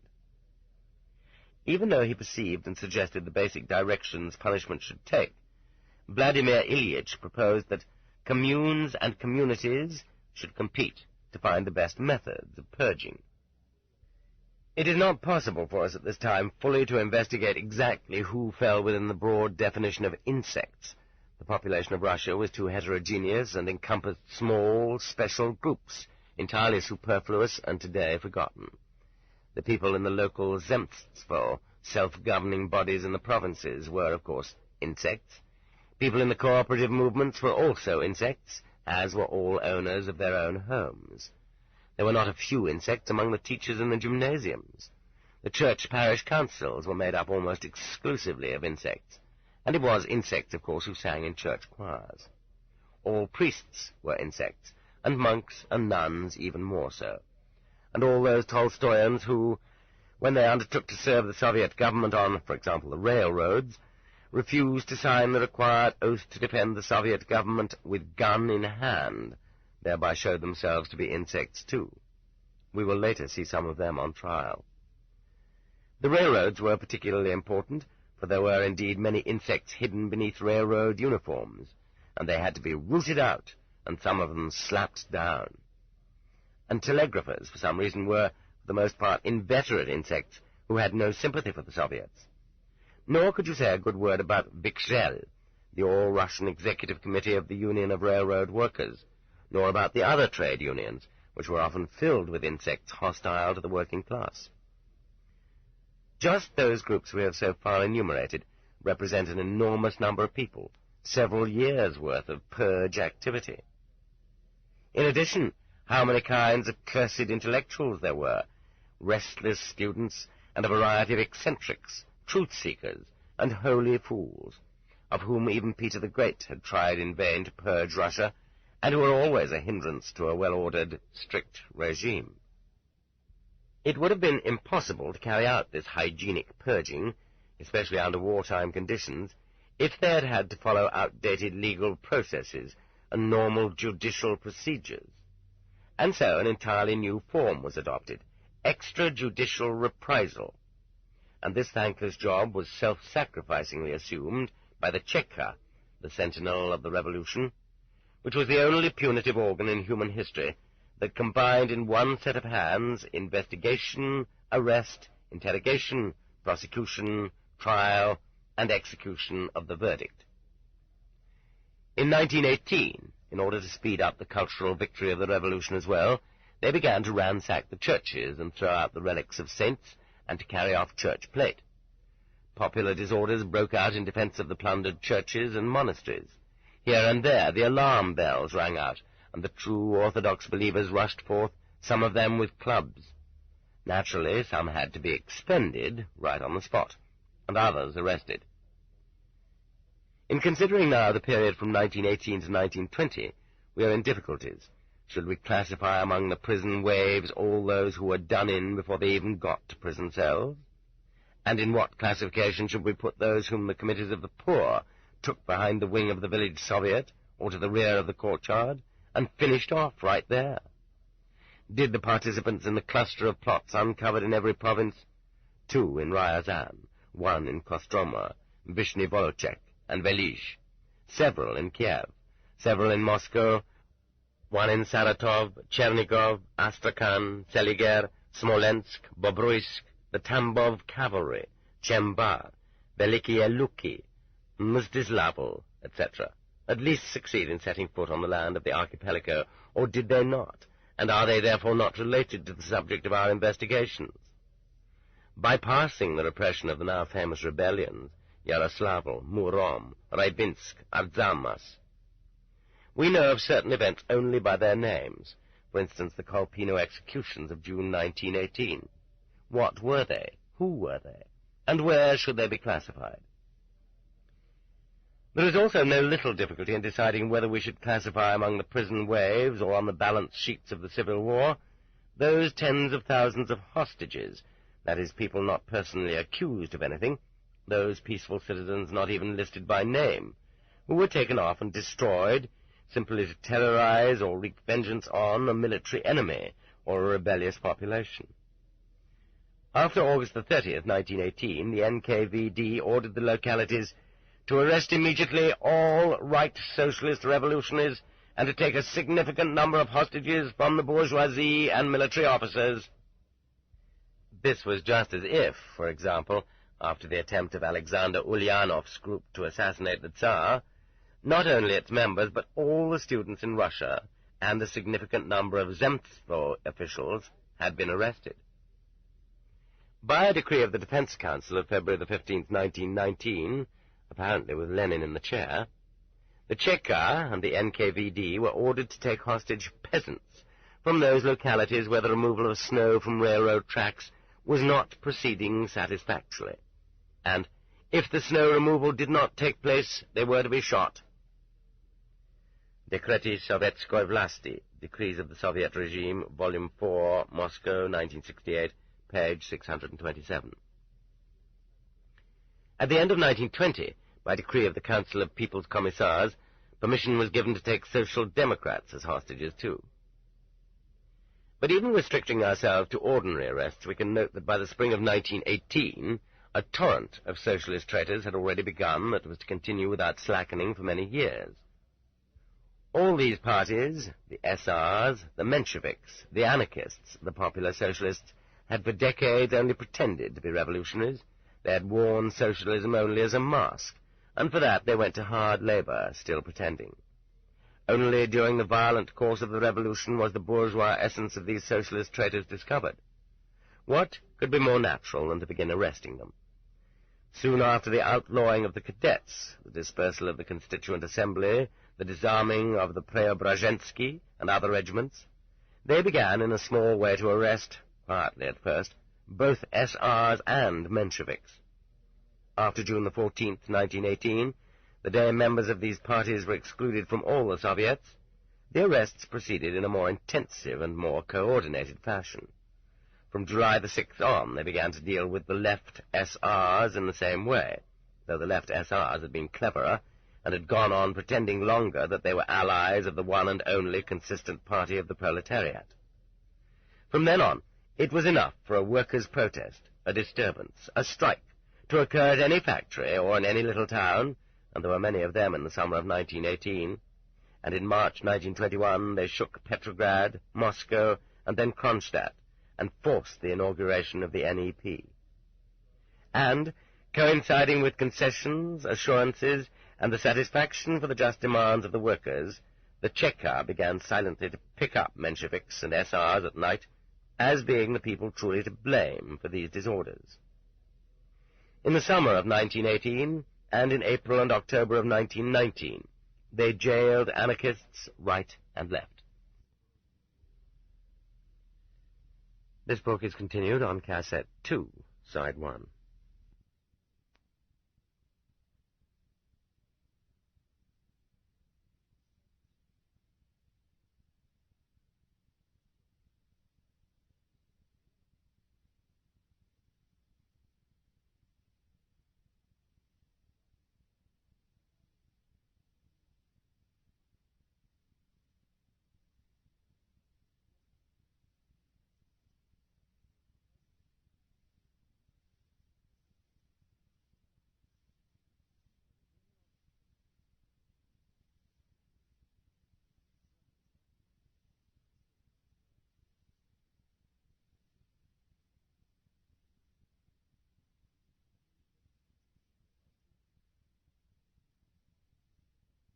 Cassette 2, Side 1.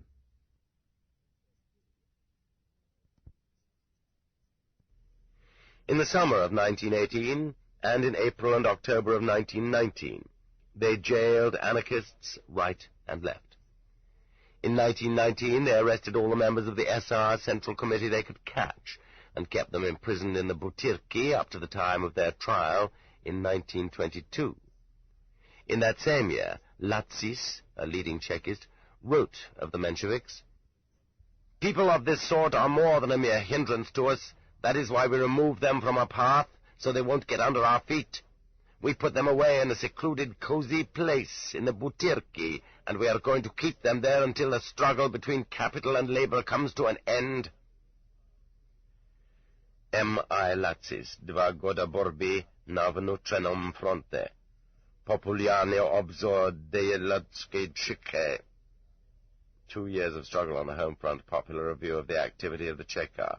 Moscow, GIZ, 1920, page 61. In 1919 also, the delegates to the non-party Workers' Congress were arrested. As a result, the Congress never took place. In 1919, suspicion of our Russians returning from abroad was already having its effect. Why? What was their alleged assignment? Thus, the officers of the Russian Expeditionary Force in France were imprisoned on their homecoming. In 1919, too, what with the big hauls in connection with such actual and pseudo-plots as the National Center and the military plot, executions were carried out in Moscow, Petrograd, and other cities on the basis of lists. In other words, free people were simply arrested and executed immediately, and right and left those elements of the intelligentsia considered close to the cadets were raked into prison. What does the term close to the cadets mean? Not monarchist and not socialist. In other words, all scientific circles, all university circles, all artistic, literary, yes, and of course all engineering circles. Except for the extremist writers, except for the theologians and theoreticians of socialism, all the rest of the intelligentsia, 80% of it, was close to the cadets. In that category, for example, Lenin placed the writer Kololenko, a pitiful petty bourgeois imprisoned in bourgeois prejudices.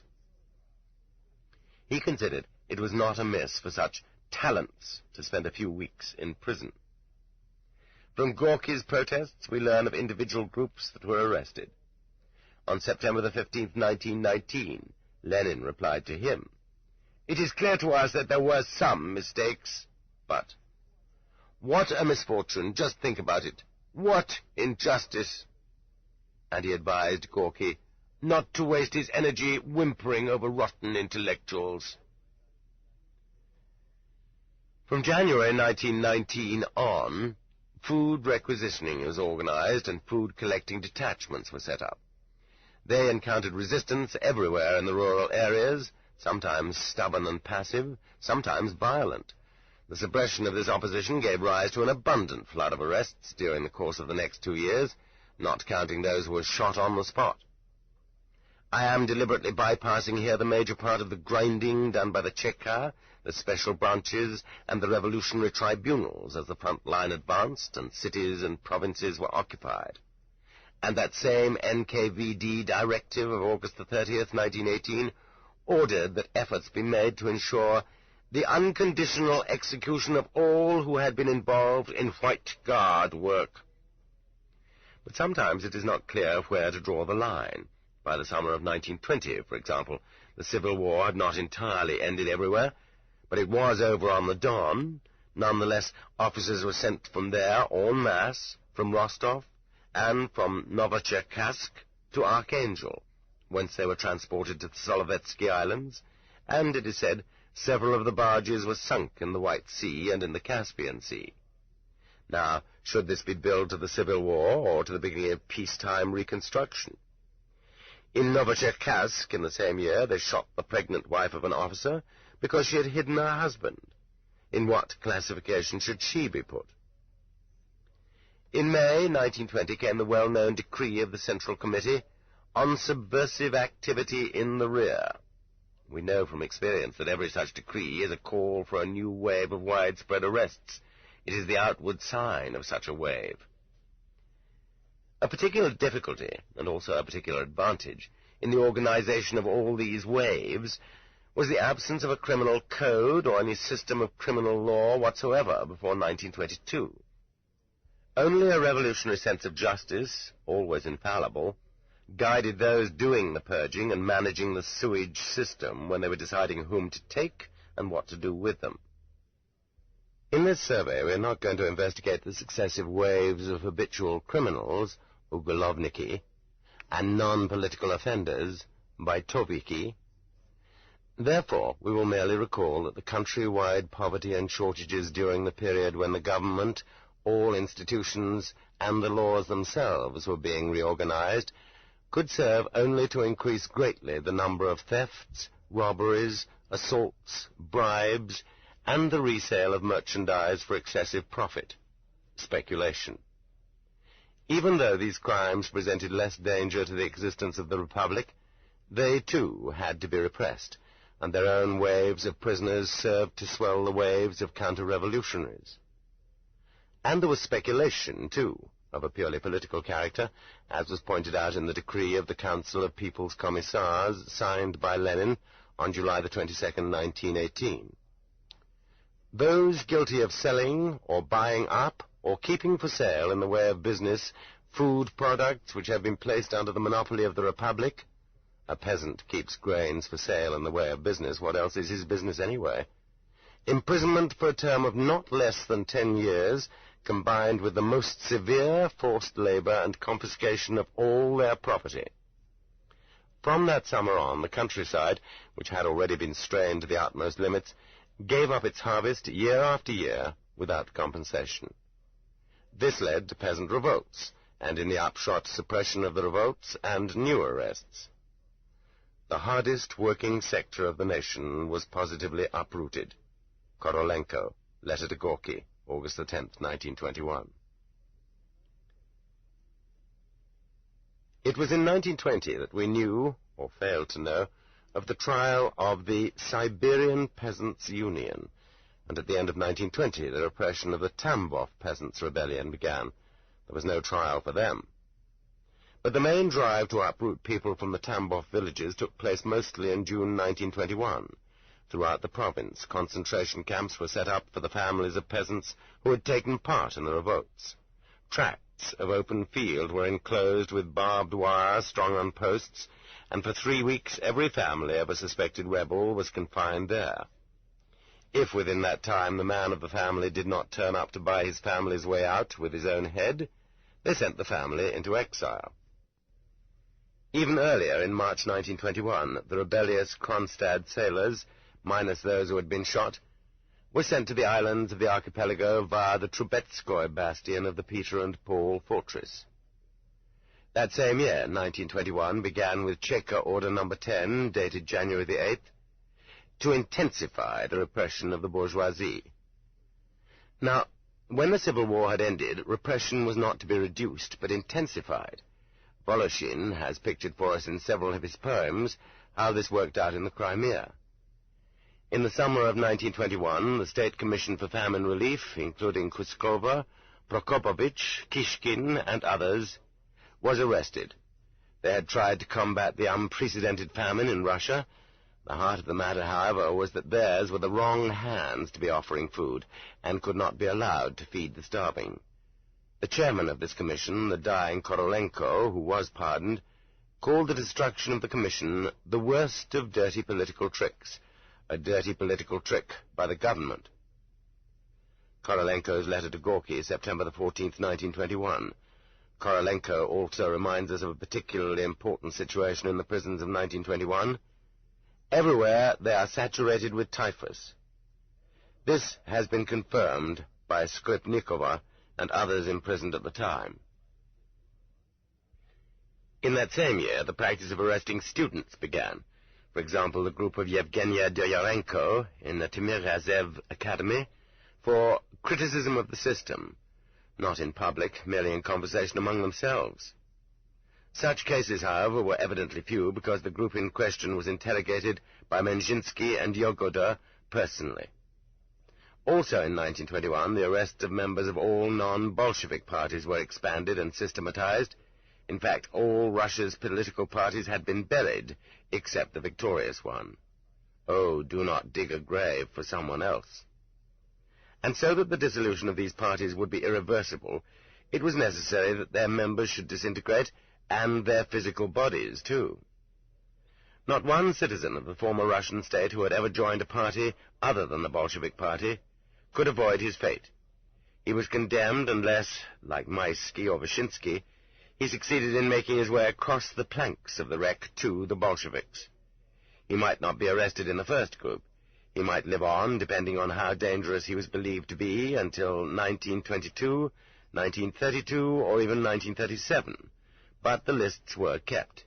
His turn would and did come. He was arrested or else politely invited to an interrogation, where he was asked just one question. Had he been a member of such and such from then till then?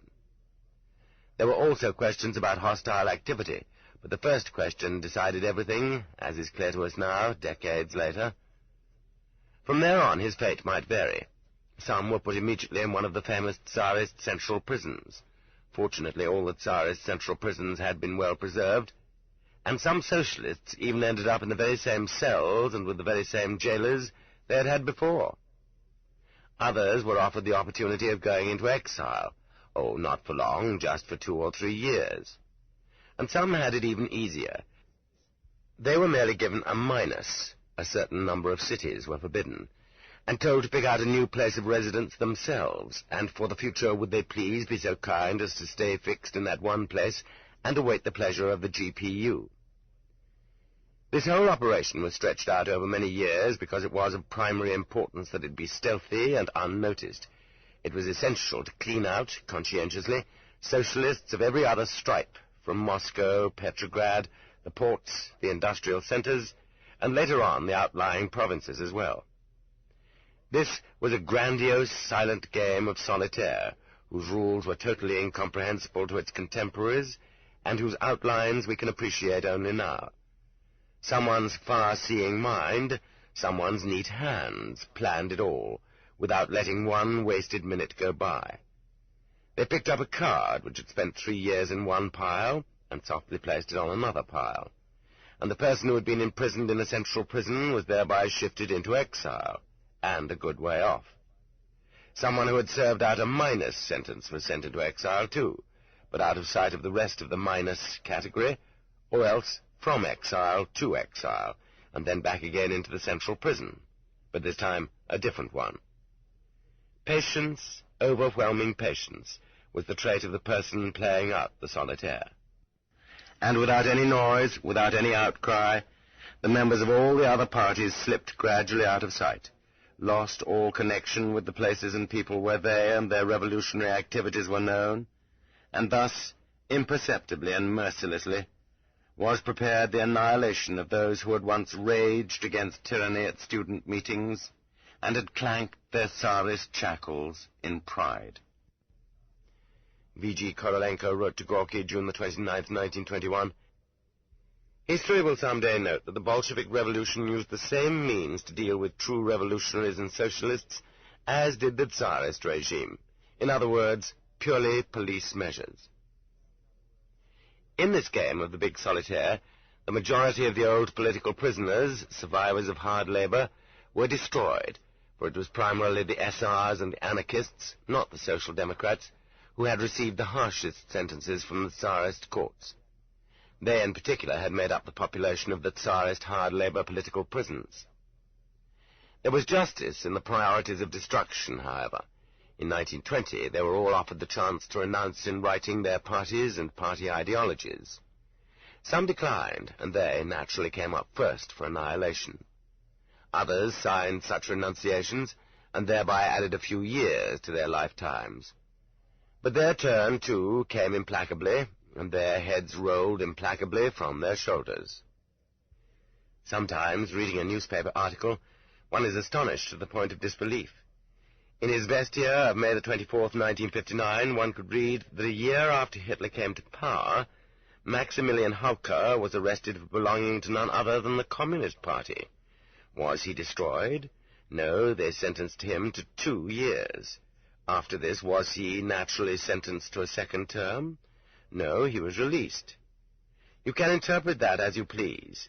He proceeded to live quietly and build an underground organization, in connection with which the Izvestia article on his courage appeared. In the spring of 1922, the Extraordinary Commission for Struggle Against Counter-Revolution, Sabotage and Speculation, the Cheka, recently renamed the GPU, decided to intervene in church affairs. It was called on to carry out a church revolution, to remove the existing leadership and replace it with one which would have only one ear turned to heaven and the other to the Lubyanka. The so-called living church people seemed to go along with this plan, but without outside help they could not gain control of the church apparatus. For this reason, the Patriarch Tikhon was arrested, and 2 resounding trials were held, followed by the execution in Moscow of those who had publicized the Patriarch's appeal, and, in Petrograd, of the Metropolitan Veniamin, who had attempted to hinder the transfer of ecclesiastical power to the Living Church group. Here and there, in the provincial centers and even further down in the administrative districts, metropolitans and bishops were arrested, and, as always in the wake of the big fish, followed shoals of smaller fry, archpriests, monks, and deacons. These arrests were not even reported in the press. They also arrested those who refused to swear to support the Living Church Renewal movement. Men of religion were an inevitable part of every annual catch, and their silver locks gleamed in every cell and in every prisoner transport en route to the Solovetsky Islands. From the early 20s on, arrests were also made among groups of theosophists, mystics, spiritualists. Count Palin's group used to keep official transcripts of its communications with the spirit world. Also, religious societies and philosophers of the Berdyaev circle. The so-called Eastern Catholics, followers of Vladimir Solovyev, were arrested and destroyed in passing, as was the group of A.I. Abrikosova. And, of course, ordinary Roman Catholics, Polish Catholic priests, etc., were arrested, too, as part of the normal course of events. However, the root destruction of religion in the country, which throughout the 20s and 30s was one of the most important goals of the GPU-NKVD, could be realized only by mass arrests of Orthodox believers. Monks and nuns, whose black habits had been a distinctive feature of old Russian life, were intensively rounded up on every hand, placed under arrest, and sent into exile. They arrested and sentenced active laymen. The circles kept getting bigger as they raked in ordinary believers as well, old people, and particularly women, who were the most stubborn believers of all, and who, for many long years to come, would be called nuns in transit prisons and in camps. True, they were supposedly being arrested and tried not for their actual faith, but for openly declaring their convictions and for bringing up their children in the same spirit. As Tanya Kodkevich wrote, "You can pray freely, but just so God alone can hear." She received a 10-year sentence for these verses. A person convinced that he possessed spiritual truth was required to conceal it from his own children.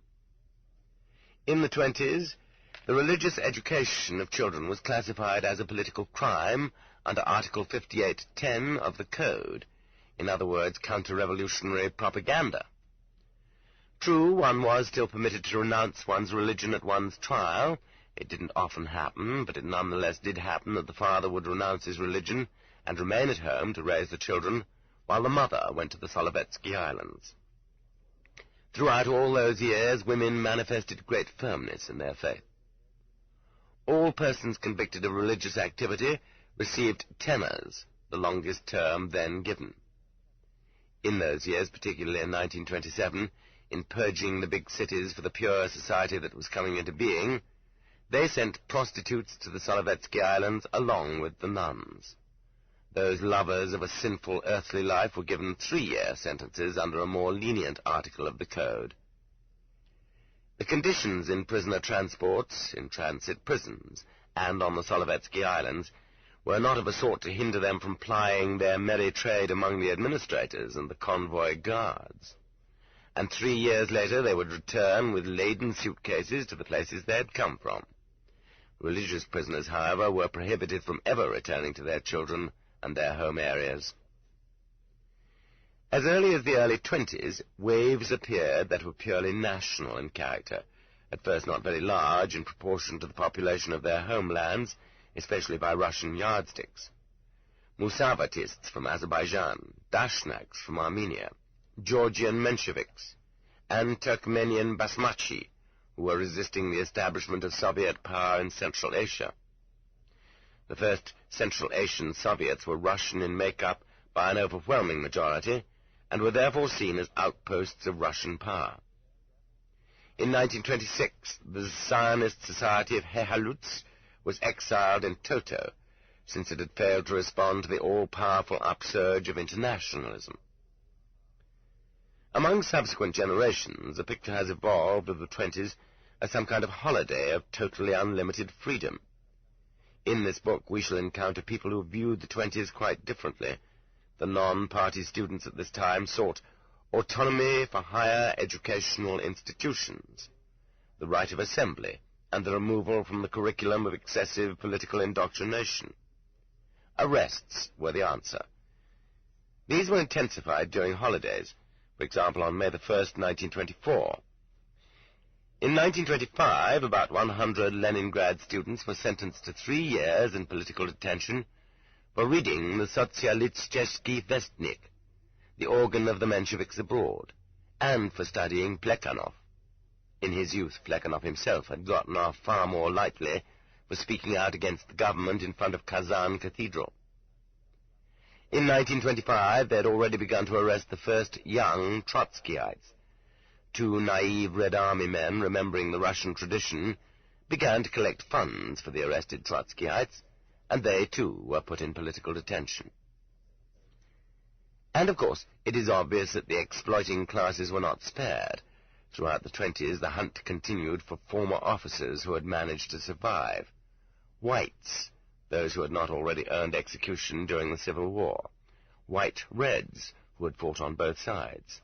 And Tsarist Reds, Tsarist officers who had gone over to the Red Army, but had not served in it for the whole period, or who had gaps in their army service records, and no documents to account for them. They were truly put through the mill, because instead of being sentenced immediately, they too were put through the solitaire game, endless verifications, limitations on the kind of work they could do, and on where they could live. They were taken into custody, released, taken into custody again, and only gradually did they proceed to the camps, from which they did not return. However, sending these officers to the archipelago did not end the problem, but only set it in motion. After all, their mothers, wives, and children were still at liberty. With the help of unerring social analysis, it was easy to see what kind of mood they were in after the heads of their household had been arrested, and thus they simply compelled their own arrest too, and one more wave was set rolling. In the 1920s, there was an amnesty for Cossacks who had taken part in the Civil War. Many of them returned from the island of Lemnos to the Kuban, where they were given land. All of them were subsequently arrested. And, of course, all former state officials had gone into hiding, and were likewise liable to be hunted down.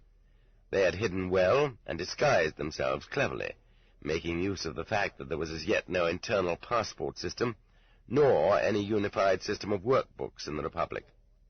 And they managed to creep into Soviet institutions. In such cases, slips of the tongue, chance recognitions, and the denunciation of neighbors helped battle intelligence, so to speak. Sometimes sheer accident took a hand.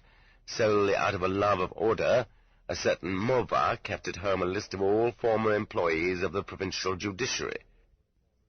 This was discovered by accident in 1925, and they were all arrested and shot. And so the waves rolled on, for concealment of social origin, and for former social origin. This received the widest interpretation.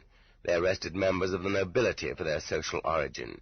They arrested members of their families. Finally, unable to draw even simple distinctions, they arrested members of the individual nobility, that is, anybody who had simply graduated from a university. And once they had been arrested, there was no way back. You can't undo what has been done. The sentinel of the revolution never makes a mistake. No, there were a few ways back. The counter-waves were thin, sparse, but they did sometimes break through. The first is worthy of mention right here. Among the wives and daughters of the nobility and the officers, there were quite often women of outstanding personal qualities and attractive appearance. Some succeeded in breaking through in a small reverse wave. They were the ones who remembered that life is given to us only once, and that nothing is more precious to us than our own life. They offered their services to the Cheka GPU as informers, as colleagues, in any capacity whatsoever, and those who were liked were accepted. These were the most fertile of all informers. They helped the GPU a great deal because former people trusted them. Here one can name the last Princess Vyazemskaya, a most prominent post-revolutionary informer, as was her son on the Solovetsky Islands. And Concordia Nikolaevna Iose was evidently a woman of brilliant qualities. Her husband was an officer who had been shot in her presence, and she herself was exiled to the Solovetsky Islands.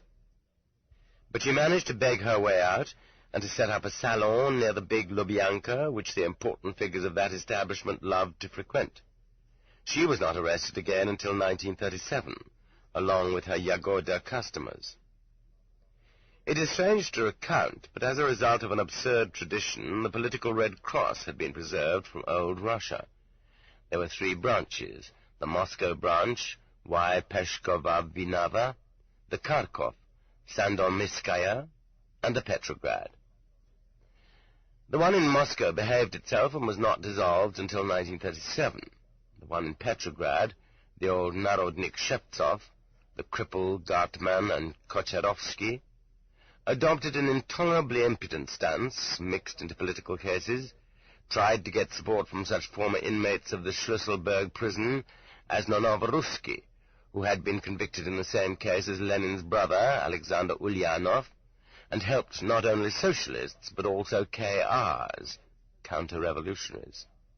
In 1926, it was shut down, and its leaders were sent into exile.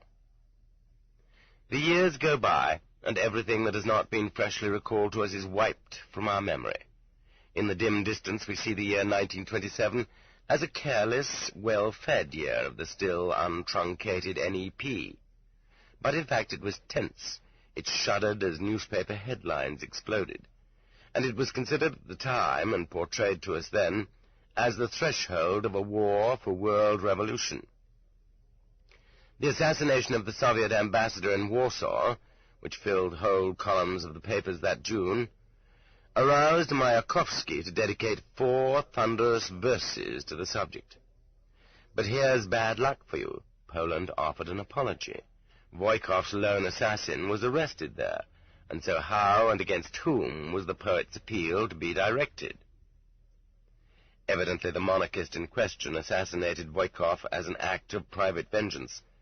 It is said that as Ural's provincial commissar of foodstuffs in July 1918, P.L. Voykov had directed the destruction of all traces of the shooting of the Tsar's family, the dissection and dismemberment of the corpses, the cremation of the remains, and the dispersal of the ashes. With cohesion, construction, grit, and repression, wring the neck of this gang-run riot. Who was to be repressed? Whose neck should be wrung? It was then that the so-called Voykov draft began. As always happened when there were incidents of disturbance or tension, they arrested former people, anarchists, SRs, Mensheviks, and also the intelligentsia as such. Indeed, who else was there to arrest in the cities? Not the working class. But the old close-to-the-cadets intelligentsia had already been thoroughly shaken up, starting in 1919. Had the time not come to shake up that part of the intelligentsia which imagined itself to be progressive? To give the students a once-over? Once again, Mayakovsky came to the rescue. Think about the Komsomol for days and for weeks. Look over your ranks. Watch them with care. Are all of them really Komsomols? Or are they only pretending to be? A convenient world outlook gives rise to a convenient juridical term, social prophylaxis. It was introduced and accepted, and it was immediately understood by all. Lazar Kogan, one of the bosses of the White Sea Canal construction, would in fact soon say, "I believe that you personally were not guilty of anything, but as an educated person you have to understand that social prophylaxis was being widely applied." And when else, in fact, should unreliable fellow travelers, all that shaky intellectual rot, be arrested, if not on the eve of the war for world revolution? When the big war actually began, it would be too late. And so in Moscow they began a systematic search, block by block. Someone had to be arrested everywhere. The slogan was, "We are going to bang our fist on the table so hard that the world will shake with terror." It was to the Lubyanka, to the Butyrki, that the Black Marias, the passenger cars, the enclosed trucks, the open hansom cabs kept moving, even by day. There was a jam at the gates, a jam in the courtyard. They didn't have time to unload and register those they'd arrested. And the same situation existed in other cities. In Rostov-on-the-Don, during those days, the floor was so crowded in the cellar of House 33 that the newly arrived Boyko could hardly find a place to sit down. A typical example from this wave. Several dozen young people got together for some kind of musical evening which had not been authorized ahead of time by the GPU. They listened to music and then drank tea. They got the money for the tea by voluntarily contributing their own kopecks. It was quite clear, of course, that this music was a cover for counter-revolutionary sentiments, and that the money was being collected not for tea, but to assist the dying world bourgeoisie. And they were all arrested and given from 3 to 10 years. Anna Skripnikova getting 5, while Ivan Nikolaevich Vorontsov and the other organizers of the affair who refused to confess were shot. And in that same year, somewhere in Paris, a group of Russian émigré lycées graduates gathered to celebrate the traditional Pushkin holiday. A report of this was published in the papers. It was clearly an intrigue on the part of mortally wounded imperialism, and as a result all lycée graduates still left in the USSR were arrested, as were the so-called law students, graduates of another such privileged special school of pre-revolutionary Russia. Only the size of SLON, the Solovetsky Special Purpose Camp, limited for the time being the scale of the Voykov draft. But the Gulag Archipelago had already begun its malignant life, and would shortly metastasize throughout the whole body of the nation. A new taste had been acquired, and a new appetite began to grow. The time had long since arrived to crush the technical intelligentsia, which had come to regard itself as too irreplaceable and had not gotten used to catching instructions on the wing. In other words, we never did trust the engineers. and from the very first years of the revolution we saw to it that those lackeys and servants of former capitalist bosses were kept in line by healthy suspicion and surveillance by the workers. However, during the Reconstruction period, we did permit them to work in our industries, while the whole force of the class assault was directed against the rest of the intelligentsia. But the more our own economic leadership matured, in VSNKH, the Supreme Council of the Economy, and Gosplan, the State Planning Commission, the more the number of plans increased, and the more those plans overlapped and conflicted with one another, the clearer became the old engineers' basic commitment to wrecking, their insincerity, slyness, venality. The sentinel of the revolution narrowed its eyes with even greater vigilance, and wherever it directed its narrowed gaze, it immediately discovered a nest of wreckers. This therapy continued full speed from 1927 on, and immediately exposed to the proletariat all the causes of our economic failures and shortages. There was wrecking in the People's Commissariat of Railroads. That was why it was hard to get aboard a train, why there were interruptions in supplies. There was wrecking in the Moscow electric power system, and interruptions in power. There was wrecking in the oil industry, hence the shortage of kerosene. There was wrecking in textiles, hence nothing for a working man to wear. In the coal industry there was colossal wrecking, hence no heat. In the metallurgy, defense, machinery, shipbuilding, chemical, mining, gold and platinum industries, in irrigation, everywhere there were these pus-filled boils of wrecking. Enemies with slide rules were on all sides.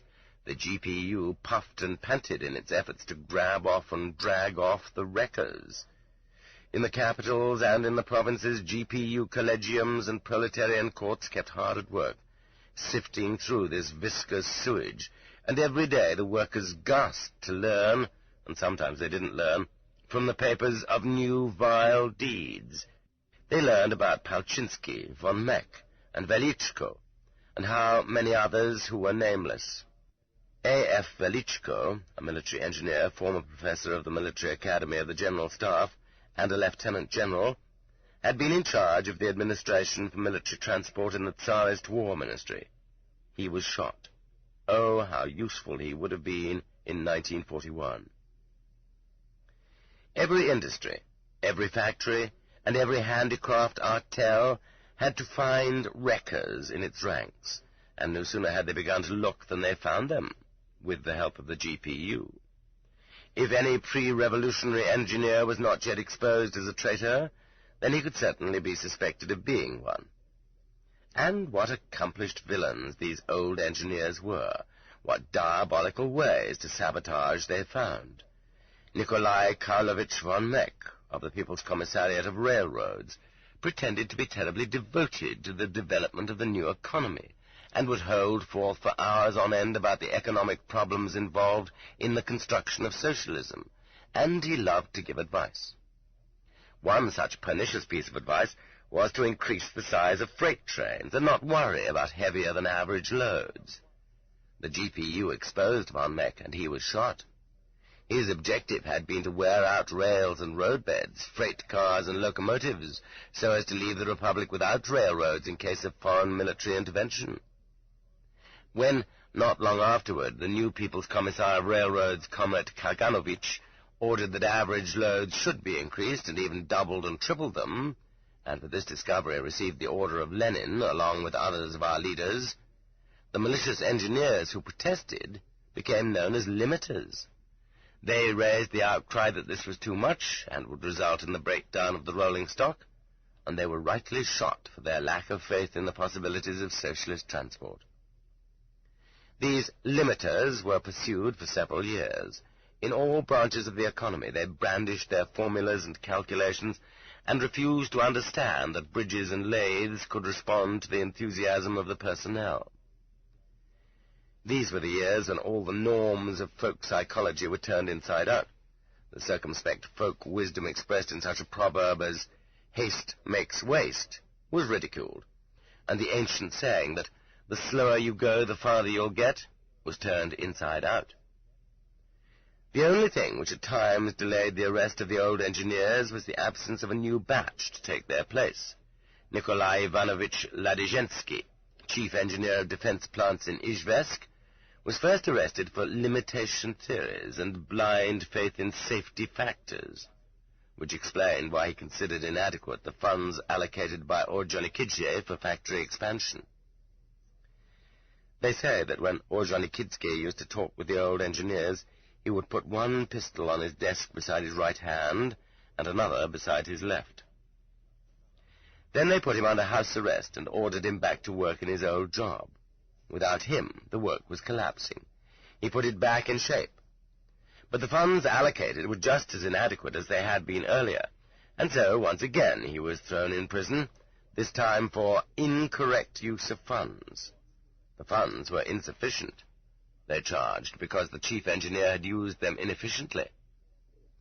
Ladizhensky died in camp after a year of timbering.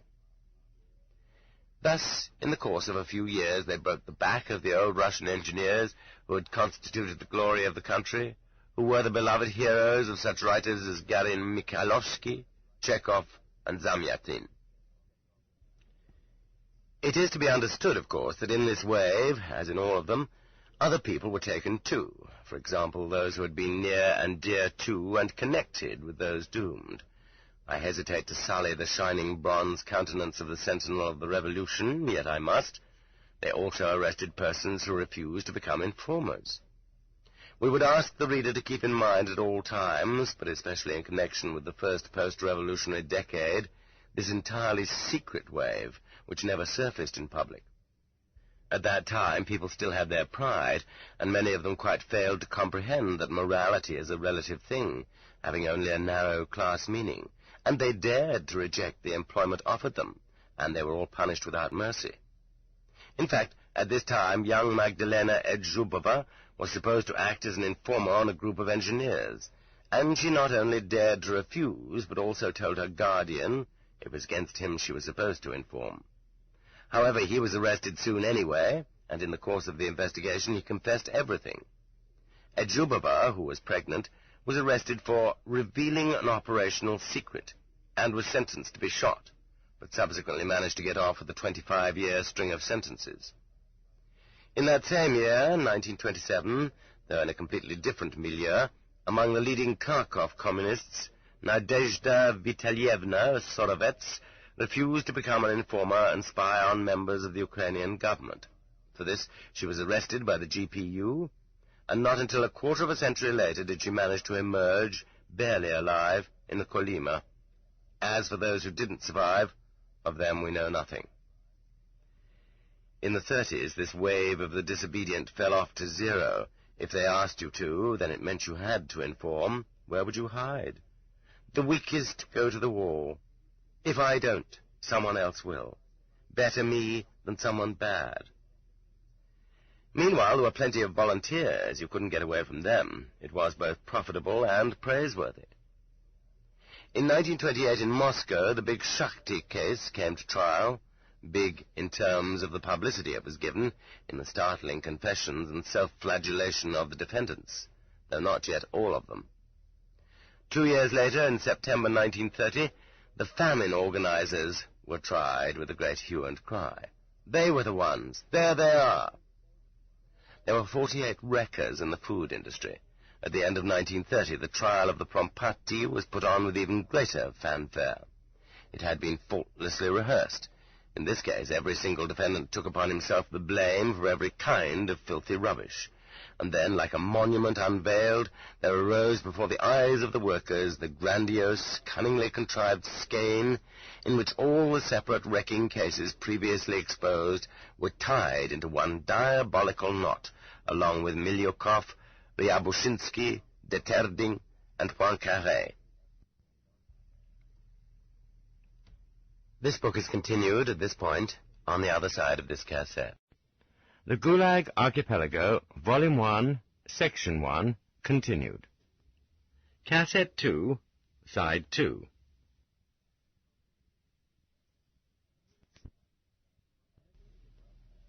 As we begin to understand our judicial practices, we realize now that the public trials were only the surface indications of the mole's tunnel, and that all the main digging lay beneath the surface. At these trials, only a small number of those arrested were produced in court, only those who agreed to the unnatural practice of accusing themselves and others in the hope of getting off more easily. The majority of the engineers, who had the courage and intelligence to reject and refute the interrogators' stupidities, were tried out of earshot. But even though they did not confess, they got the same tenors from the collegium of the GPU. The waves flowed underground through the pipes. They provided sewage disposal for the life flowering on the surface.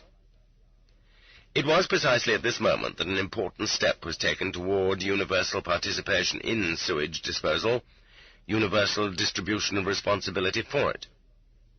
Those who had not yet been swept bodily down the sewer hatches, who had not yet been carried through the pipes to the archipelago, had to march up above, carrying banners praising the trials and rejoicing at the judicial reprisals. And this was very far-sighted. Decades would pass, and history would have its eyes opened. But the interrogators, judges, and prosecutors would turn out to be no more guilty than you and I, fellow citizens. The reason we possess our worthy grey heads is that in our time we worthily voted for. Stalin carried out the first such effort in connection with the trial of the famine organizers. And how could it not succeed when everyone was starving in bounteous Russia, and everyone was always looking about and asking, where did all our dear bread get to? Therefore, before the court verdict, the workers and employees wrathfully voted for the death penalty for the scoundrels on trial. And by the time of the Prompati trial, there were universal meetings and demonstrations, including even school children. It was the newspaper march of millions, and the roar rose outside the windows of the courtroom, "Death! Death! Death!" At this turning point in our history, there were some lonely voices of protest or abstention, and very, very great bravery was required to say no in the midst of that roaring chorus of approval. It is incomparably easier today. Yet even today, people don't very often vote against. To the extent that we know about them, it was those same spineless, slushy intellectuals. At the meeting of the Leningrad Polytechnic Institute, Professor Dmitry Apollinaryevich Rozhansky abstained. He was an enemy of capital punishment in general, you see. In the language of science, you see, this was an irreversible process. And he was arrested then and there. The student, Dima Ulitsky, abstained, and was arrested then and there. Thus, all these protests were silenced at the very source. So far as we know, the grey-moustached working class approved these executions. So far as we know, from the blazing komsomols right up to the party leaders and the legendary army commanders, the entire vanguard waxed unanimous in approving these executions. Famous revolutionaries, theoreticians, and prophets, 7 years before their own inglorious destruction, welcomed the roar of the crowd, not guessing then that their own time stood on the threshold, that soon their own names would be dragged down in that roar of scum, filth. In fact, for the engineers, the rout soon came to an end. At the beginning of 1931, Iosif Vissarionovich spake his 6 conditions for construction, and his autocracy vouchsafed as the 5th condition. We must move from a policy of destruction of the old technical intelligentsia to a policy of concern for it, of making use of it. Concern for it? What has happened in the meantime to our just wrath? Where had all our terrible accusations gone to? At this very moment, as it happened, a trial of wreckers in the porcelain industry was underway. They had been playing their filthy tricks even there. All the defendants had damned each other in unison and confessed to everything. And suddenly they cried out in unison again, "We are innocent." And they were freed. There was even a small reverse wave to be remarked in this particular year. Some engineers who had already been sentenced or put under interrogation were released. Thus D.A. Rozhansky came back. Should we not say he had won his duel with Stalin? and that if people had been heroic in exercising their civil responsibilities, there would never have been any reason to write either this chapter or this whole book. That same year, Stalin was still engaged in grinding beneath his hoof the long-since prostrate Mensheviks. There was a public trial in March 1931 of the All-Union Bureau of Mensheviks, Groman, Sukhanov, and Yakubovich, and a certain number of small, scattered, unannounced arrests took place in addition. The Sukhanov referred to here was the same Sukhanov in whose apartment on the Karpovka in Petrograd, and with whose knowledge, and the guides there nowadays are lying when they say it was without his knowledge, the Bolshevik Central Committee met on October the 10th, 1917, and adopted its decision to launch an armed uprising. And suddenly, Stalin reconsidered. The White Sea folk say of the tide, the water reconsiders, meaning the moment just before it begins to fall. Well, of course, it is inappropriate to compare the murky soul of Stalin with the water of the White Sea, and perhaps he didn't reconsider anything whatever, nor was there any ebb tide. But one more miracle happened that year. In 1931, following the trial of the Prom Party, a grandiose trial of the Working Peasants' Party was being prepared on the grounds that they existed, never in actual fact, as an enormous organized underground force among the rural intelligentsia, including leaders of consumer and agricultural cooperatives and the more advanced upper layer of the peasantry, and supposedly were preparing to overthrow the dictatorship of the proletariat. At the trial of the Prom Party, this Working Peasants' Party, the TKP, was referred to as if it were already well known and under detention. The interrogation apparatus of the GPU was working flawlessly. Thousands of defendants had already fully confessed their adherence to the TKP and participation in its criminal plans, and no less than 200,000 members altogether were promised by the GPU. Mentioned as heading the party were the agricultural economist Alexander Vasilyevich Chayanov, the future Prime Minister N.D. Kondratyev, Elen Yurovsky, Makarov, and Alexei Doyarenko, a professor from the Timiryazev Academy, future Minister of Agriculture. He might well have been a better one than those who held the job for the next 40 years, but how strange is human fate. As a matter of principle, Doyarenko was always non-political. When his daughter used to bring home fellow students who expressed opinions savouring of socialist revolutionary views, he made them leave. Then, all of a sudden, one lovely night, Stalin reconsidered. Why? Maybe we will never know. Did he perhaps wish to save his soul? Too soon for that, it would seem. Did his sense of humour come to the fore? Was it all so deadly, monotonous, so bitter-tasting? But no one would ever dare accuse Stalin of having a sense of humour. Likeliest of all, Stalin simply figured out that the whole countryside, not just 200,000 people, would soon die of famine anyway, so why go to the trouble? And instantly the whole TKP trial was called off. All those who had confessed were told they could repudiate their confessions. One can picture their happiness. And instead of the whole big catch, only the small group of Kondratyev and Chayanov was hauled in and tried. Kondratyev, sentenced to solitary confinement, became mentally ill there and died. Yurovsky also died. Chayanov was exiled to Alma-Ata after 5 years in solitary, and was arrested again there in 1948. In 1941, the charge against the tortured Vavilov was that the TKP had existed and he had been its head. Paragraph piles on paragraph, year on year, and yet there is no way we can describe in sequence everything that took place. But the GPU did its job effectively. The GPU never let anything get by. But we must always remember that religious believers, of course, were being arrested uninterruptedly. There were nonetheless certain special dates and peak periods. There was a night of struggle against religion in Leningrad on Christmas Eve 1929, when they arrested a large part of the religious intelligentsia and held them not just until morning either. And that was certainly no Christmas tale. Then in February 1932 again in Leningrad, many churches were closed simultaneously, while at the same time large-scale arrests were made among the clergy. And there are still more dates and places, but they haven't been reported to us by anyone. Non-orthodox sects were also under constant attack, even those sympathetic to communism. Thus, in 1929, they arrested every last member of the communes between Sochi and Kosta.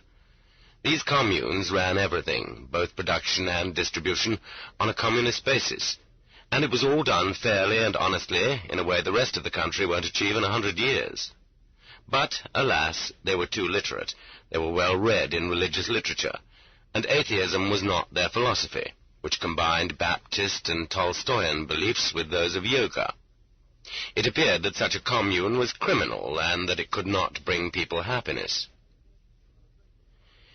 In the 1920s, a large group of Tolstoyans was exiled to the foothills of the Altai, and there they established communal settlements jointly with the Baptists.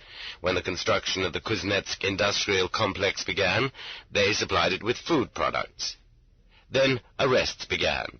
First the teachers, they were not teaching in accordance with the government programs, and the children ran after the cars, shouting.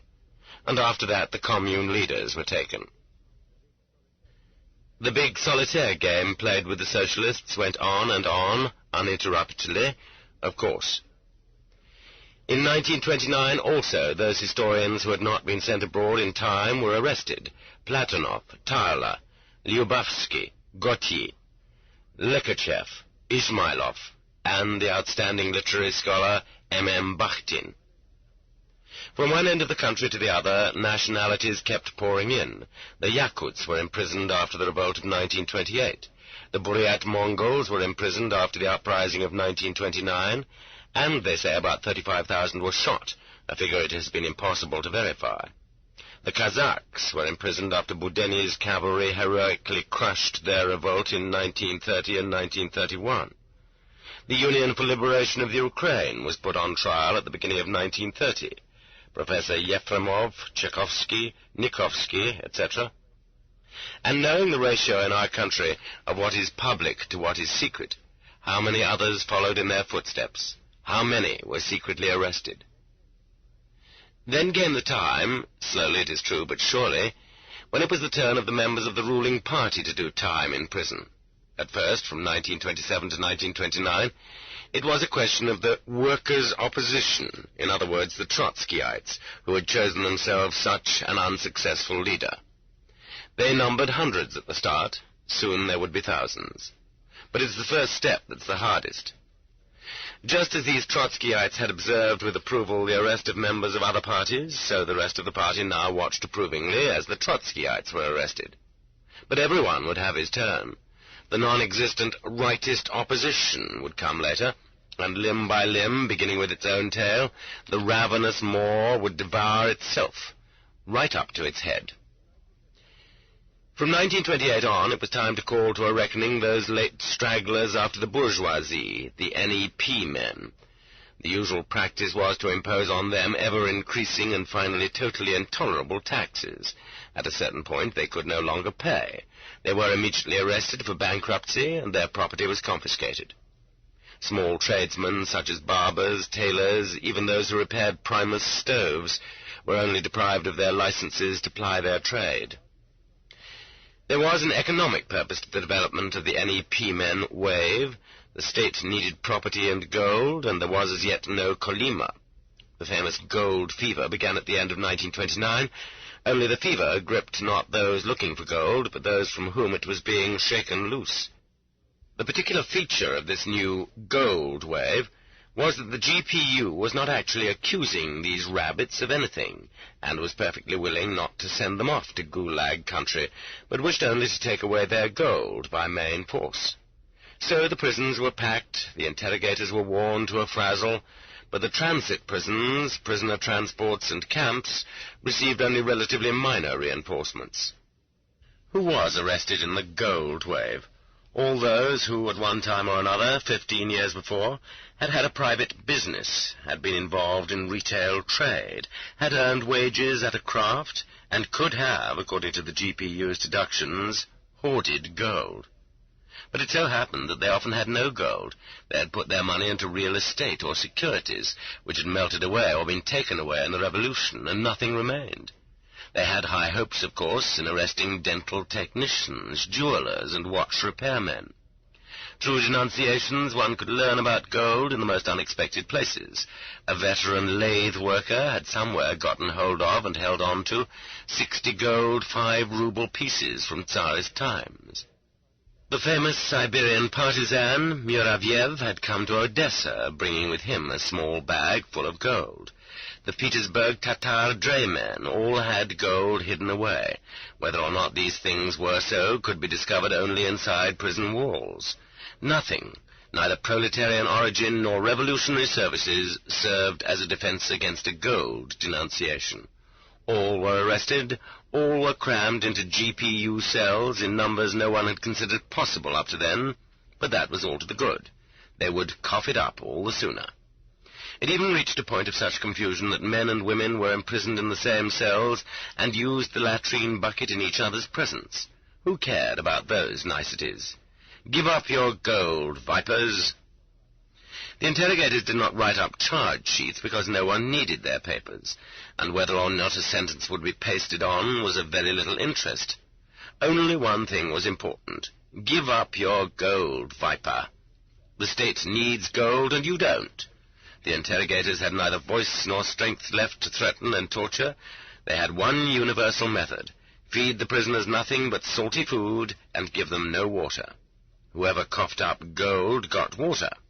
1 gold piece for a cup of fresh water.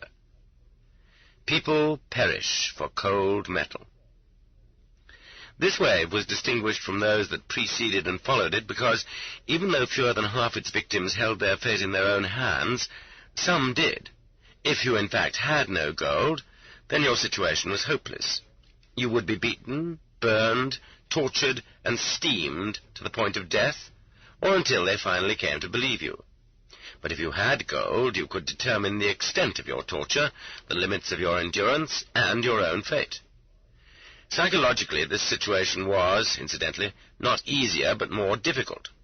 Because if you made an error, you would always be ridden by a guilty conscience. Of course, anyone who had already mastered the rules of the institution would yield and give up his gold. That was easier. But it was a mistake to give it up too readily. They would refuse to believe you had coughed it all up, and they would continue to hold you. But you'd be wrong, too, to wait too long before yielding. You'd end up kicking the bucket, or they'd paste a term on you out of meanness. One of the Tatar draymen endured all the tortures. He had no gold. They imprisoned his wife, too, and tortured her, but the Tatar stuck to his story. No gold. Then they arrested his daughter. The Tatar couldn't take it any more. He coughed up 100,000 rubles. At this point they let his family go, but slapped a prison term on him. The crudest detective stories and operas about brigands were played out in real life on a vast national scale. The introduction of the passport system on the threshold of the 30s also provided the camps with a good-sized draft of reinforcements. Just as Peter I simplified the social structure, sweeping clean all the nooks and crannies of the old Russian class system, so our socialist passport system swept out, in particular, the betwixt and between insects. It hit at the clever, homeless portion of the population which wasn't tied down to anything. In the early stages, people made many mistakes with those passports, and those not registered at their places of residence, and those not registered as having left their former places of residence, were raked into the archipelago, if only for a single year. And so the waves foamed and rolled, but over them all, in 1929 to 1930, billowed and gushed the multi-million wave of dispossessed kulaks. It was immeasurably large, and it would certainly not have been housed in even the highly developed network of Soviet interrogation prisons, which in any case were packed full by the gold wave. Instead, it bypassed the prisons, going directly to the transit prisons and camps, onto prisoner transports into the Gulag country. In sheer size, this non-recurring tidal wave, it was an ocean, swelled beyond the bounds of anything the penal system of even an immense state can permit itself. There was nothing to be compared with it in all Russian history. It was the forced resettlement of a whole people, an ethnic catastrophe. But yet so cleverly were the channels of the GPU Gulag organized that the cities would have noticed nothing had they not been stricken by a strange 3-year famine, a famine that came about without drought and without war. This wave was also distinct from all those which preceded it, because no one fussed about with taking the head of the family first and then working out what to do with the rest of the family. On the contrary, in this wave they burned out whole nests, whole families from the start. And they watched jealously to be sure that none of the children, 14, 10, even 6 years old, got away. To the last scrapings all had to go down the same road, to the same common destruction. This was the first such experiment, at least in modern history. It was subsequently repeated by Hitler with the Jews, and again by Stalin with nationalities which were disloyal to him or suspected by him. This wave included only pathetically few of those kulaks for whom it was named, in order to draw the wool over people's eyes. In Russian, a kulak is a miserly, dishonest rural trader who grows rich not by his own labor, but through someone else's, through usury and operating as a middleman. In every locality, even before the revolution, such kulaks could be numbered on one's fingers, and the revolution totally destroyed their basis of activity. Subsequently, after 1917, by a transfer of meaning, the name kulak began to be applied, in official and propaganda literature, whence it moved into general usage, to all those who in any way hired workers, even if it was only when they were temporarily short of working hands in their own families. But we must keep in mind that after the revolution it was impossible to pay less than a fair wage for all such labor. The committees of the poor and the village soviets looked after the interests of landless laborers. Just let somebody try to swindle a landless laborer. To this very day, in fact, the hiring of labor at a fair wage is permitted in the Soviet Union. But the inflation of this scathing term kulak proceeded relentlessly, and by 1930 all strong peasants in general were being so called, all peasants strong in management, strong in work, or even strong merely in convictions. The term kulak was used to smash the strength of the peasantry. Let us remember, let us open our eyes. Only a dozen years had passed since the great decree on the land, that very decree without which the peasants would have refused to follow the Bolsheviks, and without which the October Revolution would have failed. The land was allocated in accordance with the number of mouths per family, equally. It had been only 9 years since the men of the peasantry had returned from the Red Army and rushed onto the land they had wrested for themselves. Then, suddenly, there were kulaks, and there were poor peasants. How could that be? Sometimes it was the result of differences in initial stock and equipment. Sometimes it may have resulted from luck in the mixture of the family. But wasn't it most often a matter of hard work and persistence? And now these peasants, whose bread grain had fed Russia in 1928, were hastily uprooted by local good-for-nothings and city people sent in from outside.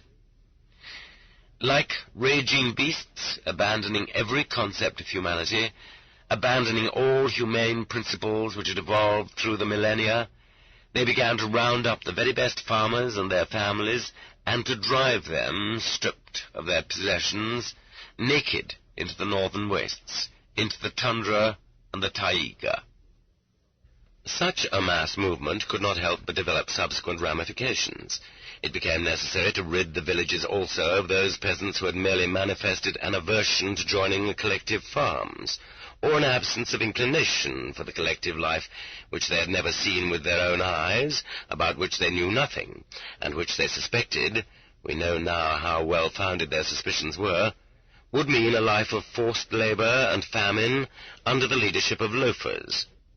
Then it was also necessary to get rid of those peasants, some of them not at all prosperous, who, because of their daring, their physical strength, their determination, their outspokenness at meetings, and their love of justice, were favorites with their fellow villagers, and by virtue of their independence were therefore dangerous to the leadership of the collective farm. This kind of peasant and his fate were portrayed immortally in the character of Stepan Chausov in S. Zalikin's novel. Beyond this, in every village there were people who in one way or another had personally gotten in the way of the local activists. This was the perfect time to settle accounts with them of jealousy, envy, insult. A new word was needed for all these new victims as a class, and it was born. By this time it had no social or economic content whatsoever, but had a marvelous sound. Podkulachnik, a person aiding the kulaks. In other words, I consider you an accomplice of the enemy, and that finishes you. The most tattered, landless labourer in the countryside could quite easily be labelled a podkulachnik. I remember very well that in our youth this term seemed quite logical. There was nothing in the least unclear about it. And so it was that these two terms embraced everything that constituted the essence of the village, its energy, its keenness of wit, its love of hard work, its resistance, and its conscience. They were torn up by the roots, and collectivization was accomplished. But new waves rolled from the collectivized villages. One of them was a wave of agricultural wreckers. Everywhere they began to discover wrecker agronomists, who up until that year had worked honestly all their lives, but who now purposely sowed weeds in Russian fields, on the instructions, of course, of the Moscow Institute, which had now been totally exposed. Indeed, there were those same 200,000 unarrested members of the Working Peasants' Party, the TKP.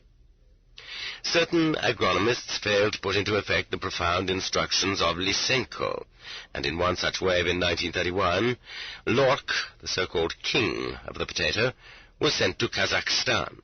Others carried out the Lysenko directives too precisely, and thus exposed their absurdity. In 1934, Pskov agronomists sowed flax on the snow, exactly as Lysenko had ordered. The seeds swelled up, grew mouldy, and died. The big fields lay empty for a year. Lysenko could not say that the snow was a kulak, or that he himself was an ass. He accused the agronomists of being kulaks and of distorting his technology. And the agronomists went off to Siberia. Beyond all this, in almost every machine and tractor station, wrecking and the repairing of tractors was discovered, and that is how the failures of the first collective farm years were explained. There was a wave for harvest losses in comparison with the arbitrary harvest figures announced the preceding spring by the Commission for Determination of the Harvest. There was a wave for failure to fulfill obligations undertaken for delivery to the state of bread grains. The district party committee had undertaken the obligation, and the collective farm had not fulfilled it. Go to prison. There was a wave for snipping ears, the night-time snipping of individual ears of grain in the field, a totally new type of agricultural activity, a new type of harvesting. The wave of those caught doing this was not small.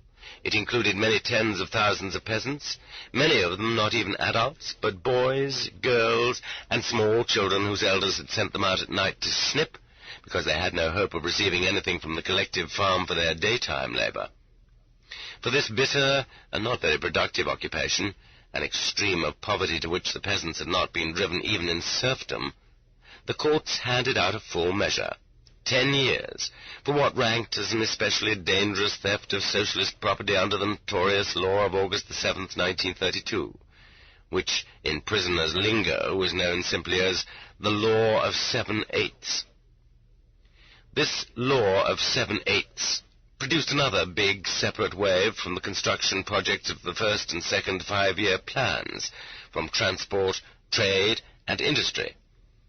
Big thefts were turned over to the NKVD. This wave must further be kept in mind as one that kept on flowing steadily for the next 15 years, until 1947, especially during the war years. Then, in 1947, the original law was expanded and made more harsh. Now, at last, we can catch our breath. Now, at last, all the mass waves are coming to an end. Comrade Molotov said on May the 17th, 1933, "We do not see our task as being mass repressions." Phew! At last! Begone nighttime fears. But what's that dog howling out there? Go get 'em! Go get 'em! And here we are. The Kirov wave from Leningrad has begun. While it lasted, the tension was acknowledged to be so great that special staffs of the NKVD were set up in each and every district executive committee of the city, and an accelerated judicial procedure was introduced. Even earlier, it had not been famous for being slow, and there was no right of appeal. There had been no appeal earlier. It is also believed that 1/4 of Leningrad was purged, cleaned out, in 1934 to 1935. Let this estimate be disproved by those who have the exact statistics and are willing to publish them. To be sure, this wave took in much more than Leningrad alone. It had a substantial impact on the rest of the country in a form that was consistent, though chaotic. The firing from the civil service of all those still left there, whose fathers had been priests, all former noblewomen, and all persons having relatives abroad. Among such lashing waves as this, certain modest, changeless wavelets always got lost. They were little heard of, but they, too, kept flowing on and on. There were Schutzbündlers, who had lost the class battles in Vienna and had come to the fatherland of the world proletariat for refuge. There were Esperantists, a harmful group which Stalin undertook to smoke out during the years when Hitler was doing the same thing. There were the unliquidated remnants of the Free Philosophic Society, illegal philosophical circles. There were teachers who disagreed with the advanced laboratory team system of instruction. In 1933, for instance, Natalia Ivanovna Bogayenko was arrested by the Rostov GPU, but in the 3rd month of her interrogation, a government decree suddenly announced that the system was a faulty one, and she was let go. There were employees of the political Red Cross, which, through the efforts of Yekaterina Peshkova, was still defending its existence. There were mountain tribes of the North Caucasus who were arrested for their 1935 revolt, and non-Russian nationalities kept rolling in from one area, then another. On the Volga Canal, construction site newspapers were published in 4 national languages: Tatar, Turkish, Uzbek, and Kazakh. And, of course, there were readers to read them. There were once again believers who this time were unwilling to work on Sundays. They had introduced the 5- and the 6-day week. And there were collective farmers sent up for sabotage because they refused to work on religious feast days, as had been their custom in the era of individual farms. And always there were those who refused to become NKVD informers. Among them were priests who refused to violate the secrecy of the confessional, for the organs had very quickly discovered how useful it was to learn the content of confessions, the only use they found for religion. And members of non-orthodox sects were arrested on an ever wider scale. And the big solitaire game with the socialists went on and on. And last of all, there was a category I have not yet named, a wave that was continually flowing. Section 10, also known as KRA, Counter-Revolutionary Agitation, and also known as ASA, Anti-Soviet Agitation. The wave of Section 10 was perhaps the most constant of all. It never stopped. And whenever there was another big wave, as for instance in 1937, 1945, and 1949, its waters became particularly swollen.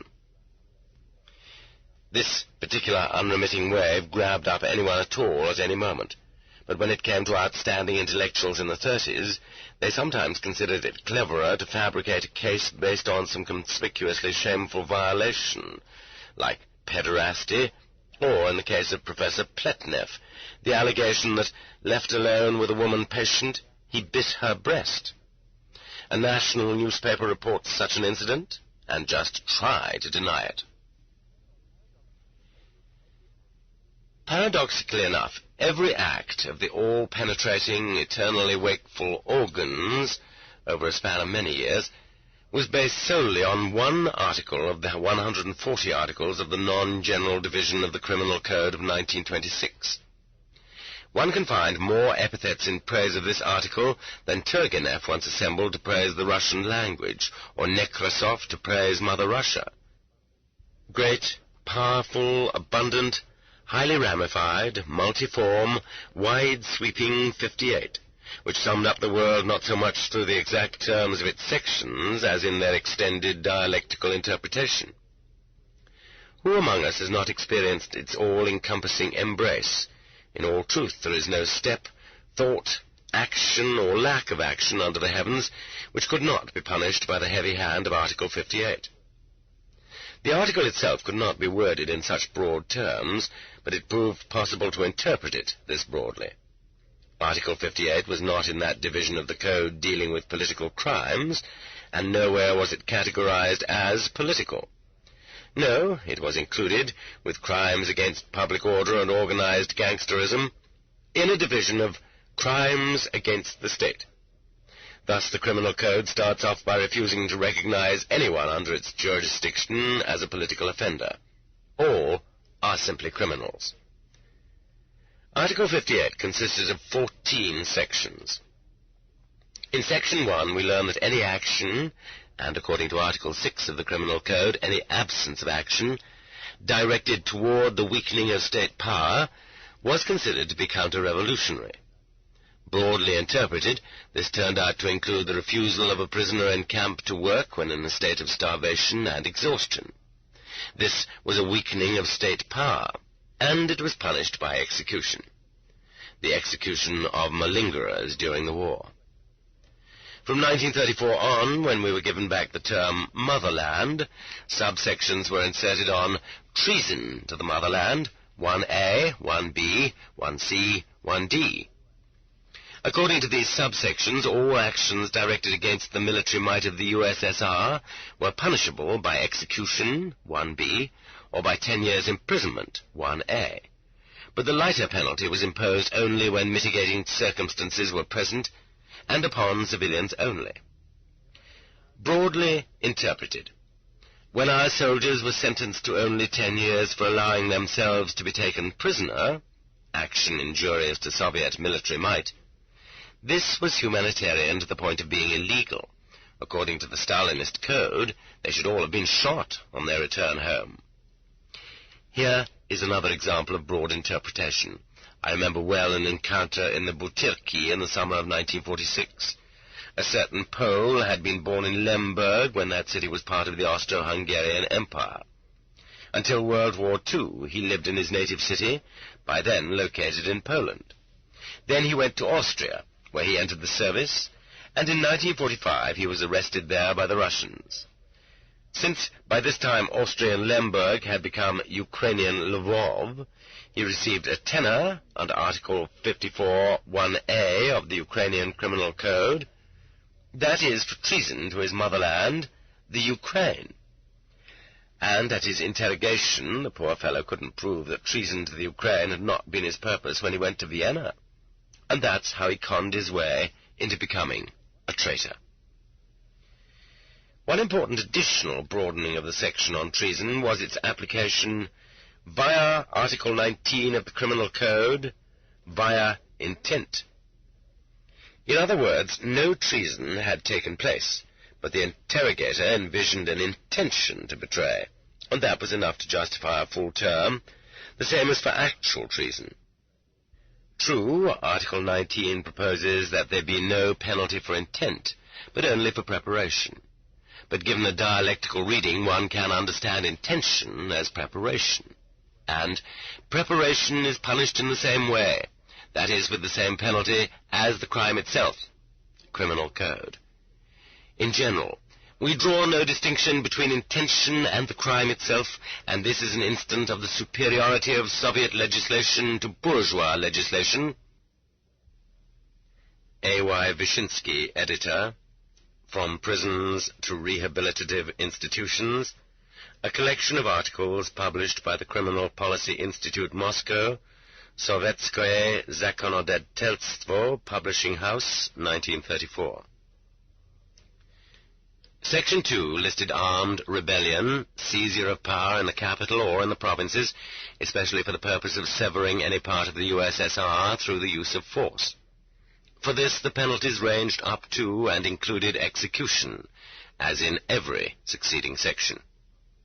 This was expanded to mean something which could not be explicitly stated in the article itself, but which revolutionary sense of justice could be counted on to suggest.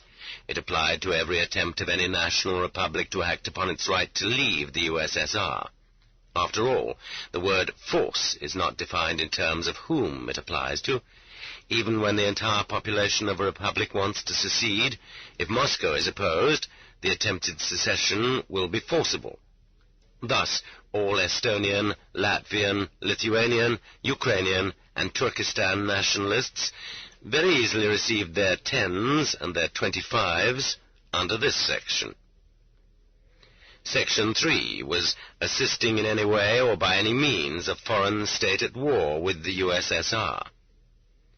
This section made it possible to condemn any citizen who had been in occupied territory, whether he had nailed on the heel of a German soldier's shoe or sold him a bunch of radishes.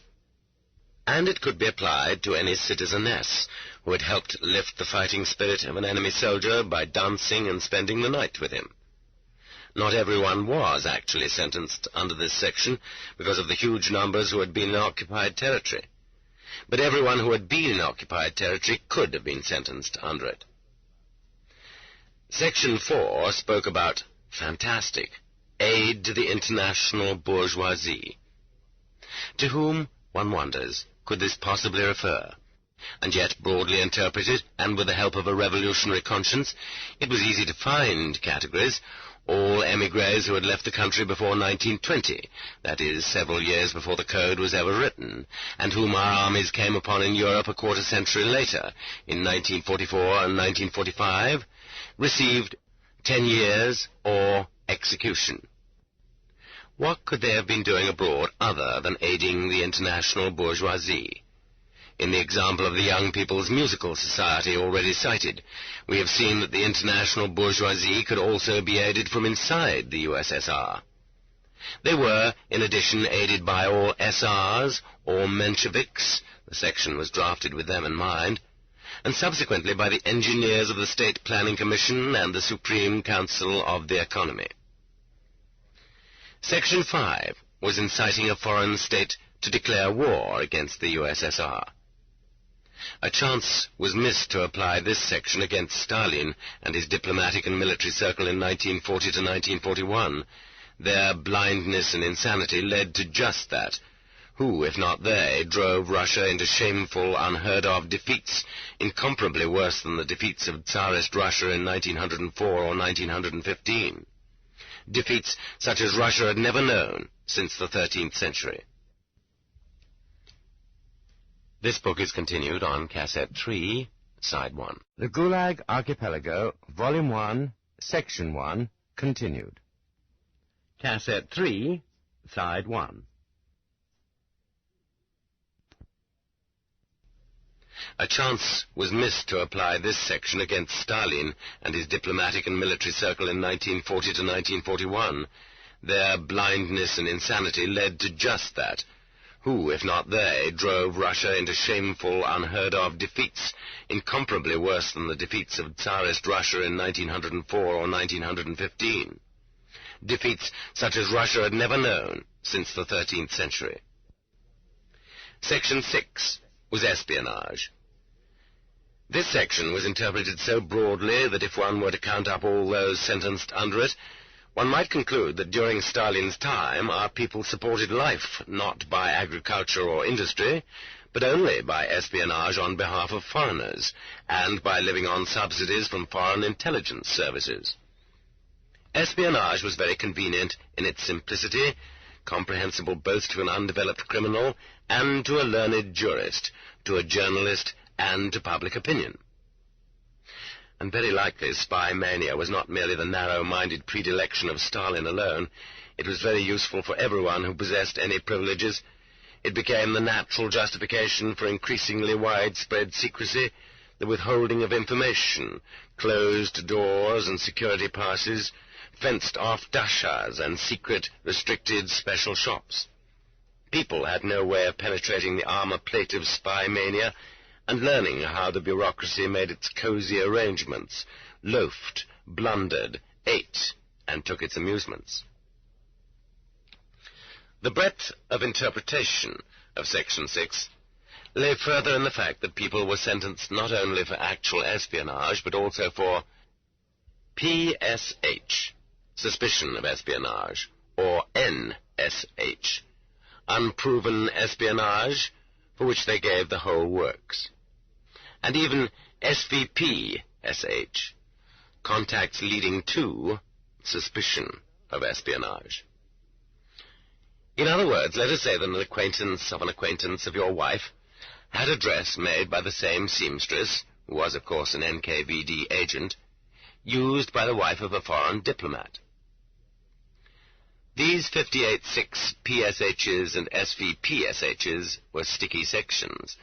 They required the strict confinement and incessant supervision of those convicted, for, after all, an intelligence service might reach out its tentacles to its protégé even in a camp. Also, such prisoners could be moved only under convoy, armed escort.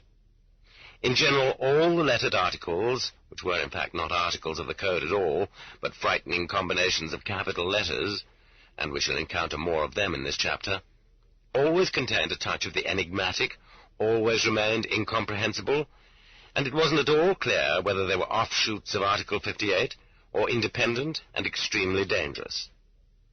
In many camps, prisoners